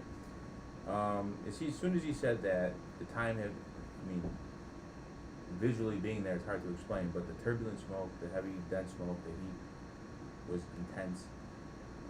I'm like, they don't got much time left, so let me just go take a look and see if I could find them. Initially, I walked in, I did not crawl. Shame on me, but I didn't. You weren't feeling the heat like these guys were? I was, Yeah. but I was like, I didn't care because I'm faster on my 2 feet than I am crawling. That's how I think of it. And I walked in and I kind of looked down, looked low, and I saw a flashlight. I think that was Ralph's either his helmet helmet light, or his stream light. Kind of saw a little glow. Looked down closer, and I'm like, oh, that's him. So I kind of grabbed him. And then, in my mind, I thought they were together. If that makes sense. I thought they were in the structure talking to each other, but talking to them after the fact, they were not together. So I went back. Well, actually, let me back up a second. When I entered in initially, the exit was blocked. So we talked earlier about how they had a lounge. They had a couch in the lounge that was blocking the exit. So from the time the first group came out till the time that I went in initially to get Ralph, the couch blocked the exit, which was kind of like a funnel, I want to say, because of the counter and the ATM. Somebody ran into it on their way out and stuff. I'm thinking the No. couch might have been Louis. Yeah. And I thought it was Louis, and I shoved him out of the No, it wasn't Louis. I remember that. I remember the couch. Fuck I remember myself. being a couch because I was like squeezing him. It's a couch. So I just shoved that out of the way, and I kind of found Ralph, pulled him out, and then I went in a second time, and I was just moving my hands. I had nothing else. I had my Halligan, but I left it at the door, and I just felt Louis. I think I like knocked his helmet, and I'm like, oh my God, it's Louis. So I just grabbed him by the chest, and I just dragged him out. I knew where, at that moment, I knew where I was located in the structure because I just had come from the door, so I kind of knew You had where a I good was. idea. I had a good idea. How far in do you think it was? I would say about 20 feet. Like I Oh, like 20 feet. yeah. That's easy to get turned around on your way. I mean, like It's if just you don't enough turn to around get turned- perfect yeah. 180. Yeah. You're not, you know, like You know, it's hard to explain. yeah. When you're not in there, like spun around, working, it's different from going in and coming out. You Okay, know what I'm saying? that's fair. Okay. Guys are in there working, they're doing searches, they're pulling down ceilings, they're turning around with zero visibility. I had zero visibility, but I kind of knew where my steps were. Like I'm 20 steps in, let me just turn around and head the same way. Okay. So I kind of knew where I was, you know. So, and then I just grabbed him grabbed him by the chest. I kind of had him in a weird, not like a traditional like how we train or anything. It was just kind of like I had him by the chest and by the shoulder straps, and just yanked him out. And were you able to help? He like, just help with that? manhandled Like, you, huh? He Did he have to man- drag you, or was it just like a stern guiding? I thought I was floating, so. Yeah. Yanked you out of your boots, or yeah. Okay. Gino pulled us all out. It felt like I had just got ejected. Yeah. Right? Like, I put no effort into getting out of that building. As soon as I got close enough to the door, it was like a vacuum, right? Two hands grabbed me and threw me out the door. And it's probably the same for Same everybody else. freaking, yeah, absolutely the Oh, same. that's great. So I was inside, next thing you know, I was outside, and there's light. What the hell's going on? Oh, Gino, you like all that working out. Yeah, well, that's funny you say that. It is funny you see that. He loves the bread. Yeah, He I loves love the bread, carbs. loves the pasta. Yeah. I'm Italian. I love carbs. Well, all the carbs paid off. Carbs save lives, man. Yeah. Yeah. Let's carbs save lives. Semolina pasta Look at- saves lives. He's doing 75 carb. There you go. 75 carbs. Everyone should get on it. It's real good. If you want to be a rogue Yeah. fireman, If you want. get your carbs in. Yeah. Yeah. Hell yeah. Something to So- it, man. Did you have the pike pole? Did you give up the pike pole? Oh yeah. You gave her the pike pole, and Yeah. yeah, it's hard to move fast Yeah. with that. That's a cumbersome tool. Yeah. Well, when everybody's accounted for, like, this thing eventually burned down, or what happened? What happened after you guys all came out? We were there till 8 p.m. at night. Yeah, engine 71 was the last one to leave. So we kind of, we got out, we regrouped, made sure everybody was good, and it literally, everything Defensive ops. happens so fast. I don't think command actually knew how close everything was because it happened so fast. We regrouped, went back to work, and we kind of just Did did you guys our go thing. back in, or you just were like, fuck No, this, just after defensive? we were out, everything went defensive. Defensive. We took the front window. It kind of made us laugh. We're like, hey, if this was a weed shop, none of us would feel as bad at all. We'd all actually be happy right now, but it wasn't. And one thing that made us laugh was everybody else get the humor. Kono was hitting the front window, the big Picture window. the big picture window that thank God nobody took, otherwise it would have freaking lit up like a crazy, but it didn't. He couldn't. He was hitting with a wood pike pole, probably the oldest pike pole we have, and it snapped in half. And he just stood there like, what the fuck? To hit that bay window? Hit the bay window. He Which- was trying to take it with the. Which with was a the- good omen, right? Because had he done that, you guys probably would have been. Oh, this is after the fact. This is This is after- after, Oh, after the okay, fact, we were okay. all That outside. freaking Oh, pike all pole right. probably had a year left to retirement. Oh, Yeah, absolutely. Yeah. You guys A didn't throw wooden that out, pike did pole? you? Yeah, a wooden pike No, pole. we still got it. We Yeah. We still, we have Yeah, we're these- gonna hang that up out at that was 73's pike pole. So Yeah, you that gotta was us, make a yeah. plaque out of that. We're gonna put that up on the wall. Absolutely, that's Be history. Careful, now. they'll put it back in service. Like, oh, there's still 3 feet of that. There's Yeah. still We 3 got a feet. couple short people that work with it. Foot pike pole. Tape it up and put it back on the roof. Right. When Yeah. budget time comes for Addison, they'll be like, that pike bowl's still serviceable. So did anybody have to get transported to the hospital or anything, or did they make you guys go, or what? No, nobody was injured. They You didn't guys make just you went guys back go to to the work? hospital? No, none of Even us. for- None of us went back to work. They watched us. I found out later, well later, that they actually kind of watched us all sit around and work together, and there was no question. Like they're waiting to see are these guys going to start fighting with each other or not. And Why would they think that? I don't know. But the our guys did whatever Eric and I asked them to do, and we stayed in the fight, kept going, kept working, and just like literally just like nothing had really happened. Just moved Until on and after the kept few weeks. working, huh? We just moved on, kept working, and then. I What did you do remember. later? I remember specifically right after I pulled Louis out when we had a par. Louis was like on his knees, just like 1,000 miles there, just slowly taking his gear off. And I said, "Are you good?" He didn't respond to me. I don't know if he even heard me, but like Ralphie said, we went right back to work. We got back on the nozzle. The nozzle that the hose line we used was the nozzle that was still interior. So we just like grabbed it and pulled it out. It came right out with a couple tugs. But after the fact, Louis like he like touched me on the shoulder. He's like, "Hey, thanks." And that was it. And I'm like, "Oh, you're welcome." And we just went right back to work. So. It was kind of like you almost went back to work. It's like, all right, bitch, you didn't get us. Now it's our turn. So we just went back to work. It's definitely on your mind the entirety of Oh yeah. working. Who put Gino in for the award? That was our red shift lieutenant Jason Halstead. Did you know he was going to do that? No, I You did did not. not. I did not. So Did you guys? Yes. Yes. He talked to all you guys, and you guys were, fuck yeah. Yeah, he took statements from all of us. Yeah. And corroborated them and then sent it in for the award. So Addison put on for the first time, or since I've been there, they put on a gala awards ran by Addison for Addison Fire, and it was a great night. It was the first night that it was getting recognized, and after I got recognized by Addison, Lieutenant Halstead came up to me and he said, "Hey, I'm also putting you in for." By the way, I'm putting you in for the state. I'm like, oh God. I'm like, no. He's like, oh yeah. He's like, it already happened. I'm like, oh shit.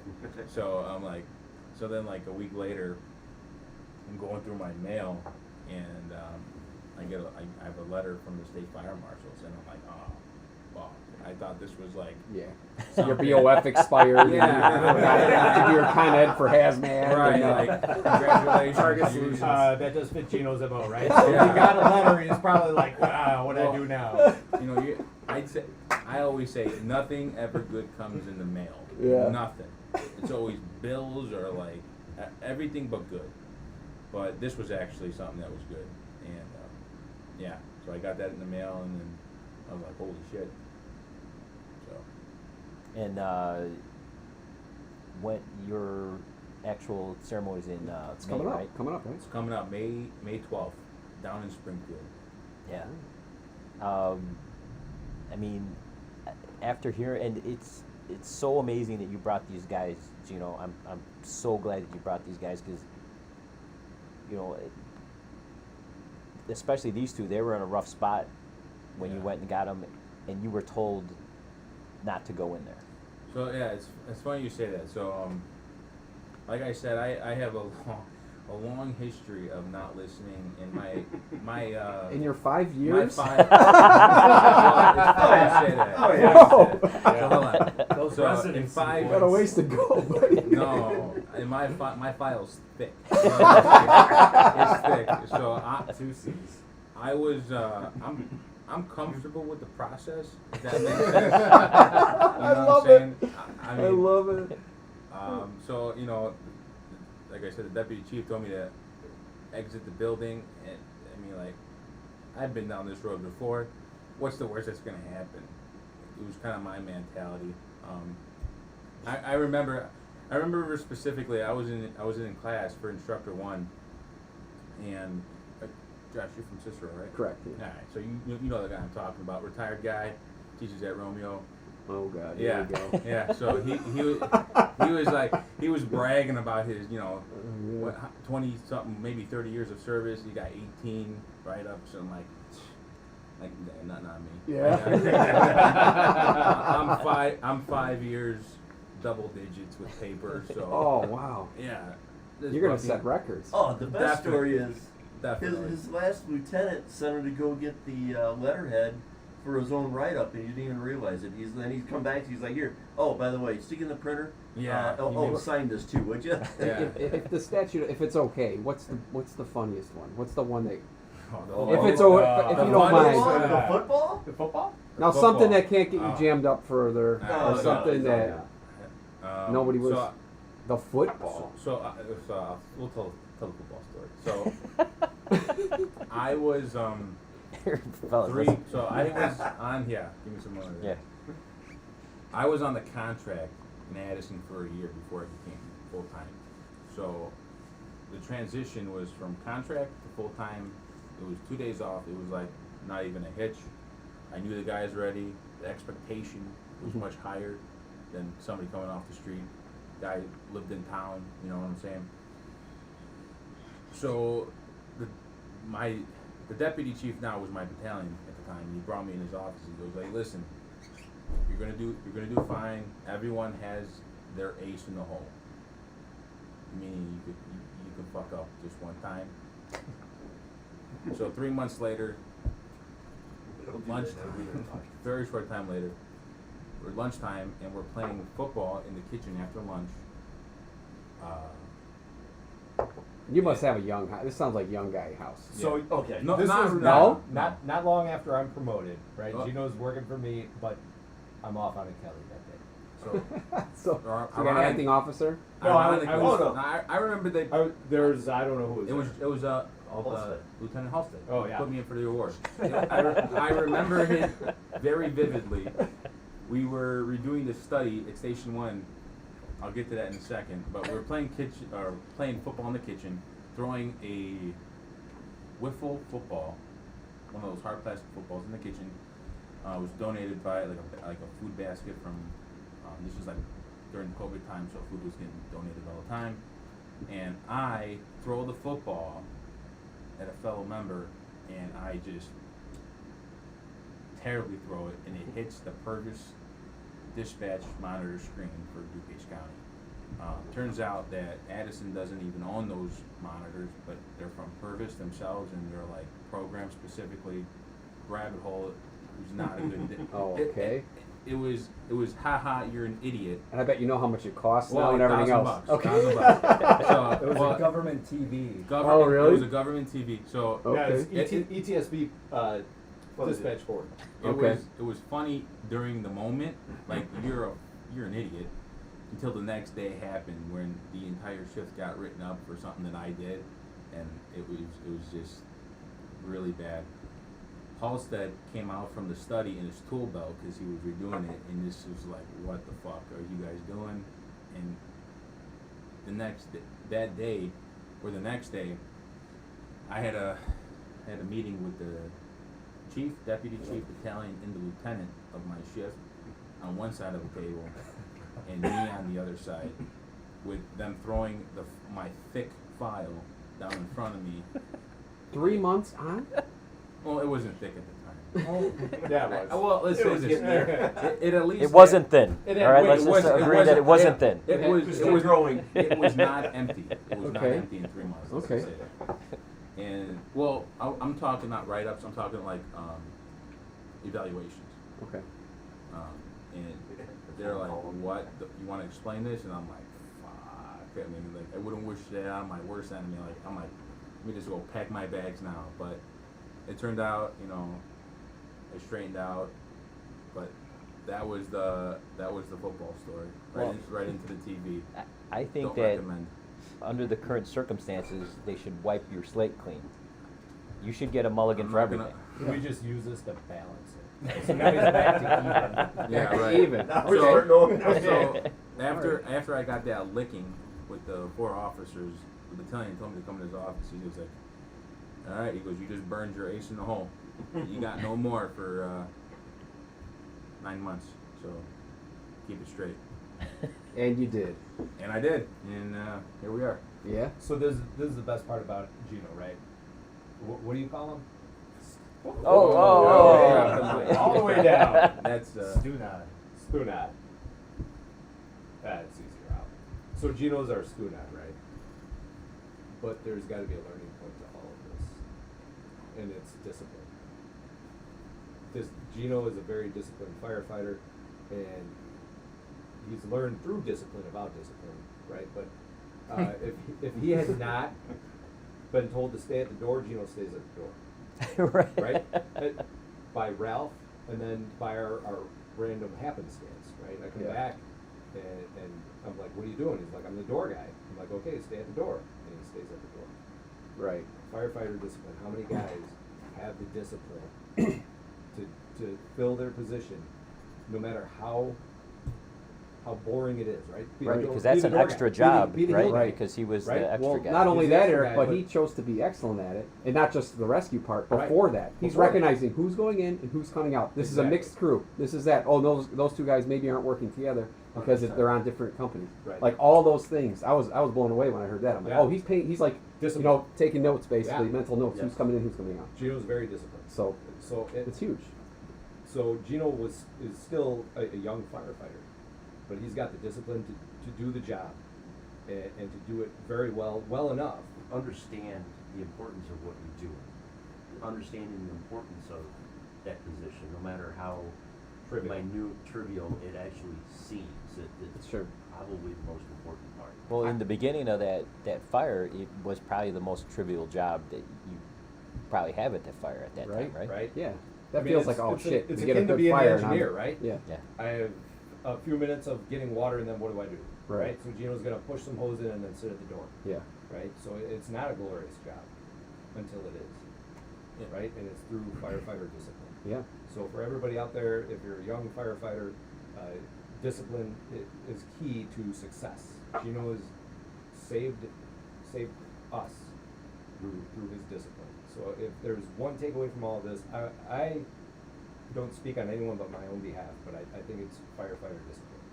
And knowing your role, being very good at it, and staying in your role as long as needed until the time comes for you to shine. You know, you guys are being very modest. You know, I started my career, like I said, I came out right out of the academy, right out of medic school, and I started on the contract in Addison. I never had a different department job. Starting off, these guys were the ones who trained me, whether that was learning through paper or on the training ground. They're the ones who made me to be the fireman that I am today. So the thanks is to these guys putting in the work, not realizing that the guy who did the football at the monitor has some potential.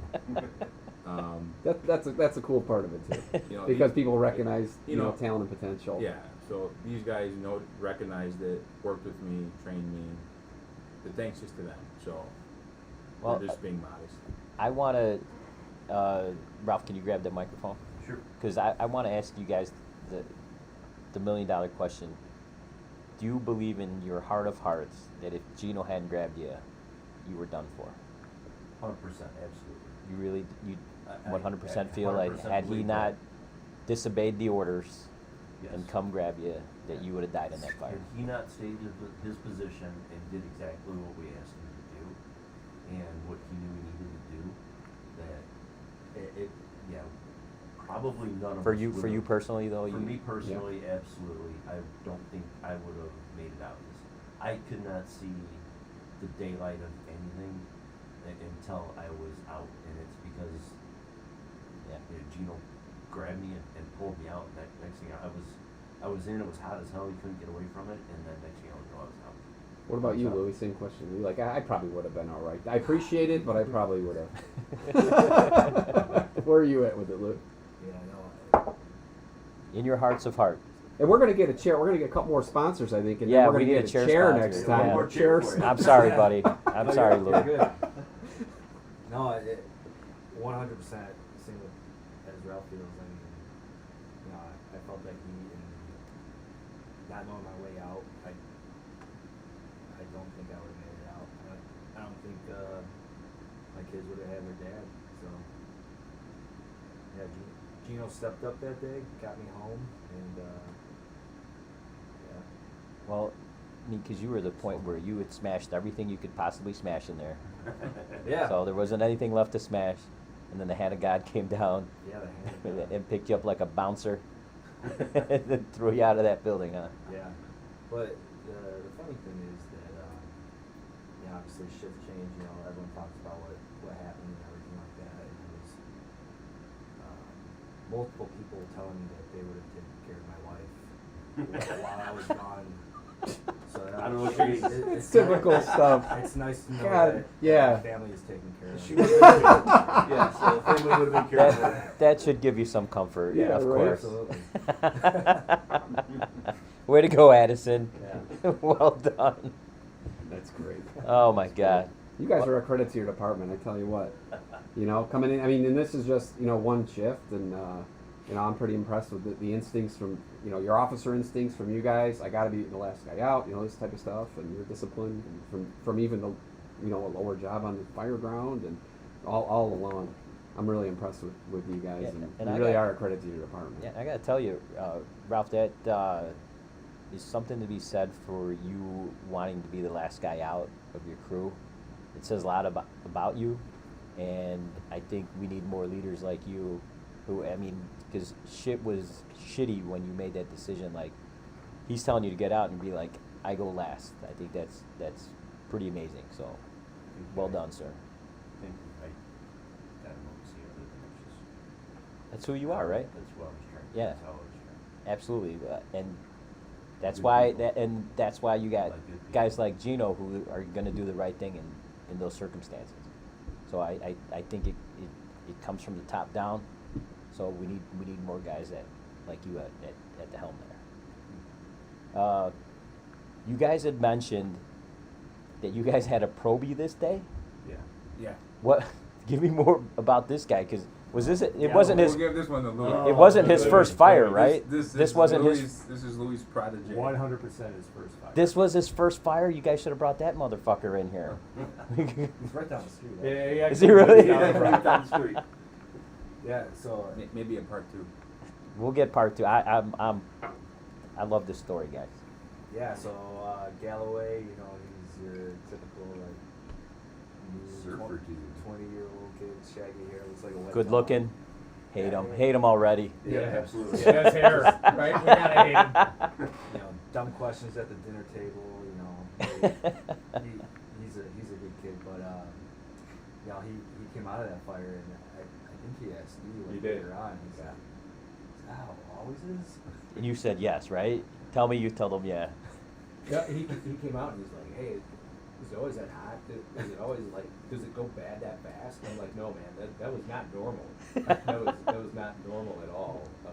Should've what told- you- that what was you the just good one. experienced That was good. was like a once in a career fire kind of event, and that did not go as planned, right? No, that was, but he didn't know any better.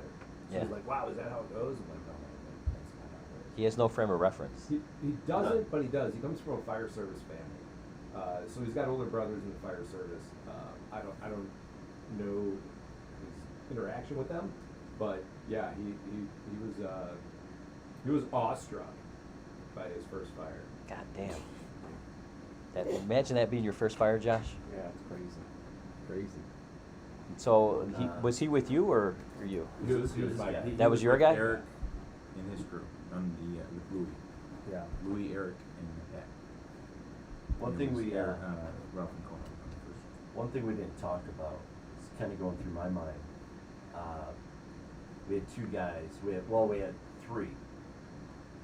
Louis was just back off of maternity leave. His wife just had a brand new baby. My Nazilman, Kono, he was exact same position, just right back after brand new baby. And then our probie, who'd never been in anything like that before. And I'm like, oh, this is not good. We just all freaking did it on a shit smoke shop for nothing. So that was his first fire. Everything up until then has been theory, huh? Yeah. And Kono, is this guy Hawaiian? No, no, Kono Pasek. Oh, we okay. just call him Kono. Okay. He'd be about the whitest Hawaiian you'd ever see. He's gonna bitch at you. It's Kano Pasek. Kono Pasek. Oh, Yeah, okay. Kono But He's you like, guys call him "It's Kono? We call him Kono. Yeah, we call him Kono. He doesn't correct us anymore. Right. Okay, well, just to give you guys context about how much I'm into this story, usually we go an hour, we take a break, everybody takes a piss and do whatever, but we've gone straight through 2 hours. We've been sitting here 2 hours talking. Wow. Isn't that fucking crazy? That's That crazy. is. Like, I was so, like, hearing all you guys give your different accounts of the story, like, I feel like I'm right there with you guys. I mean, obviously I'm not, but I can picture this place in my head as you guys are telling the story. And none of it is good. What I'm picturing in my head, none of it is good. I'm happy and I'm excited for the story when you guys are able to stand around, you got white smoke and there's no heat. But when they open up those windows, I'm losing my shit. I'm like, how are you guys managing that? So I'm glad that we got to tell that whole story. I'm glad that you guys are here. I'm glad that Gino was at the door for you guys. And if you guys are a perfect example how you guys did everything right, and you've heard the adage, you know, you're training for a job that if you do everything right, you can still get hurt. Shit still goes bad. Yeah, and that was a perfect example. You guys did everything by the book. I mean, more by the book than, Oh yeah. you know, the Right. most places do. I'm like trying to think. I'm like, I don't know if we would have a guy that would be by the door. He'd be by off the doing this door that. or not taking windows until Right, they're right. told that you guys got water on the fire. Just all the little things add up to at least give you guys a fighting chance. So you know, I just want to say thank you guys for coming in. I really appreciate it. It was an amazing story. I'm glad all you guys are out, and I look forward to talking to you guys in the future. Anything else, Jess? No, man, I'm blown away with these guys. It's a great story. I mean, what a great crew. Yeah. Like, yeah. Two Yeah. hours straight through. I think that's the first Love it. time we've ever done that. But Thanks See, for having he could have us. been a pilot. See, a He 2 could hour have been a flight. pilot. He He sat could have here- done it. He sat here the whole time. He and made paid it. attention. He made it. He made It's it. like, short haul. yeah, right. You could do here to Cincinnati or something. Right, he could have you gone to know? Idaho. Hire him that way. Don't give up on it. Potato. Starch, carbs. All right. Gotta love it. So Yeah. we'll turn off the camera. We'll turn off the recording. We can really. I want to hear the real stories, boys. So, Yeah. but thank you guys so much for being on Chicago's Bravest Stories. I appreciate it, and we'll be in touch for sure.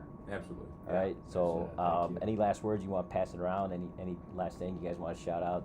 You guys say something to this probie and make him listen. Oh. Who, Galloway? Galloway? He's yours, Who- man. Yeah, who better than you? Actually, It's your guy. Galloway. Oh, this is funny. It's good. He had a date with my sister-in-law for the first time. What? Yeah. Yes. Dude. What? You Yeah. could be related to this guy at some point? This Yeah. Galloway wants to be. He loves Louis, and he wants to be. He wants to be in the family. He wants Louis so much that he wants to be in the family. Your sister-in-law. My sister-in-law, yeah. My wife's sister. She hates Is she her. hot? Yeah, she's a very, Has to. very good-looking lady. And you were okay with this? I was okay with Where are they going? that. They had sushi earlier. Out here? Now out in Naperville. One day night date. Yeah. Hey man, you know Hey, this guy. the heart wants what the Oh, heart that's wants. true. You know this guy. That's true. Every Saturday. Yeah, that's true. The Is she hard a one. nurse? Is that she She's is a a nurse or a nurse. teacher? Okay. She's a nurse. She's a nurse. Well, okay. Josh has Yeah. statistics. That The, checks the, out. Yeah. the stats play out, right? That's number one. Nurse teacher Yeah. of any profession. My wife's a nurse as well. Yep, my too. Yeah. Yep. My wife's a nurse practitioner. There you go. Yeah, my Nurse. nurse. Hairstylist. Obviously. She's in nursing school. She's not a beard. Yeah, it's- No, It's she hates not the even mustache. close. It's the most common, and it's, you know. And number two is nurse or firefighter teacher, and then it's police officer nurse. Then it's teacher. Yeah, it's Yeah. yeah. Oh, you It's guys all are crazy how it just sings. playing it right into the stats. We're all the Yeah. same Oh, guys. yeah. We are Yeah. all the same. Same savages. We're all the same. Isn't it funny? You feel like you could work a shift with these guys, and you just go right in and like you feel like you already know the guys. Hell You know yeah. what I mean? Hell yeah. Ralph, you got any last words? I got Anything nothing. you want to say to anybody? Eric? No, I spoke my piece about discipline, right? Discipline is where we stay alive in the fire service. Absolutely. Message. And man of the hour, what do you say, Gino? Oh man. What I have to say is just know what you're doing. Have a good reason for what you did. Don't be afraid to go against the grain. Get comfortable being uncomfortable. Yeah. I was comfortable with the process. I knew it was destined if push came to shove, but it didn't have to come that way. But just have something, be able to support what you did, and you'll be fine. Actually, really quick before we sign off, Gino here is going to be throwing out the first pitch. What? June 5th. Yeah. Cubs versus Giants. Cubs Giants, come No on way. Oh, Yeah. all That's right. awesome. Oh, he's. Oh, gonna- we he's yes. gonna- Okay, we got to make an event out Oh of yeah, that. for sure. We better put a Bleacher seats is what we're going for. Purvis TV at the plate so you hit it. Otherwise, it's going straight into the That's ground. good. That's Yeah. good. That's good. Well, cheers, boys. Cheers. I can't thank you guys enough for coming in. Cheers. Thanks for having us. Josh. Appreciate Yeah, it. is what it is. Yeah, cheers. Appreciate it.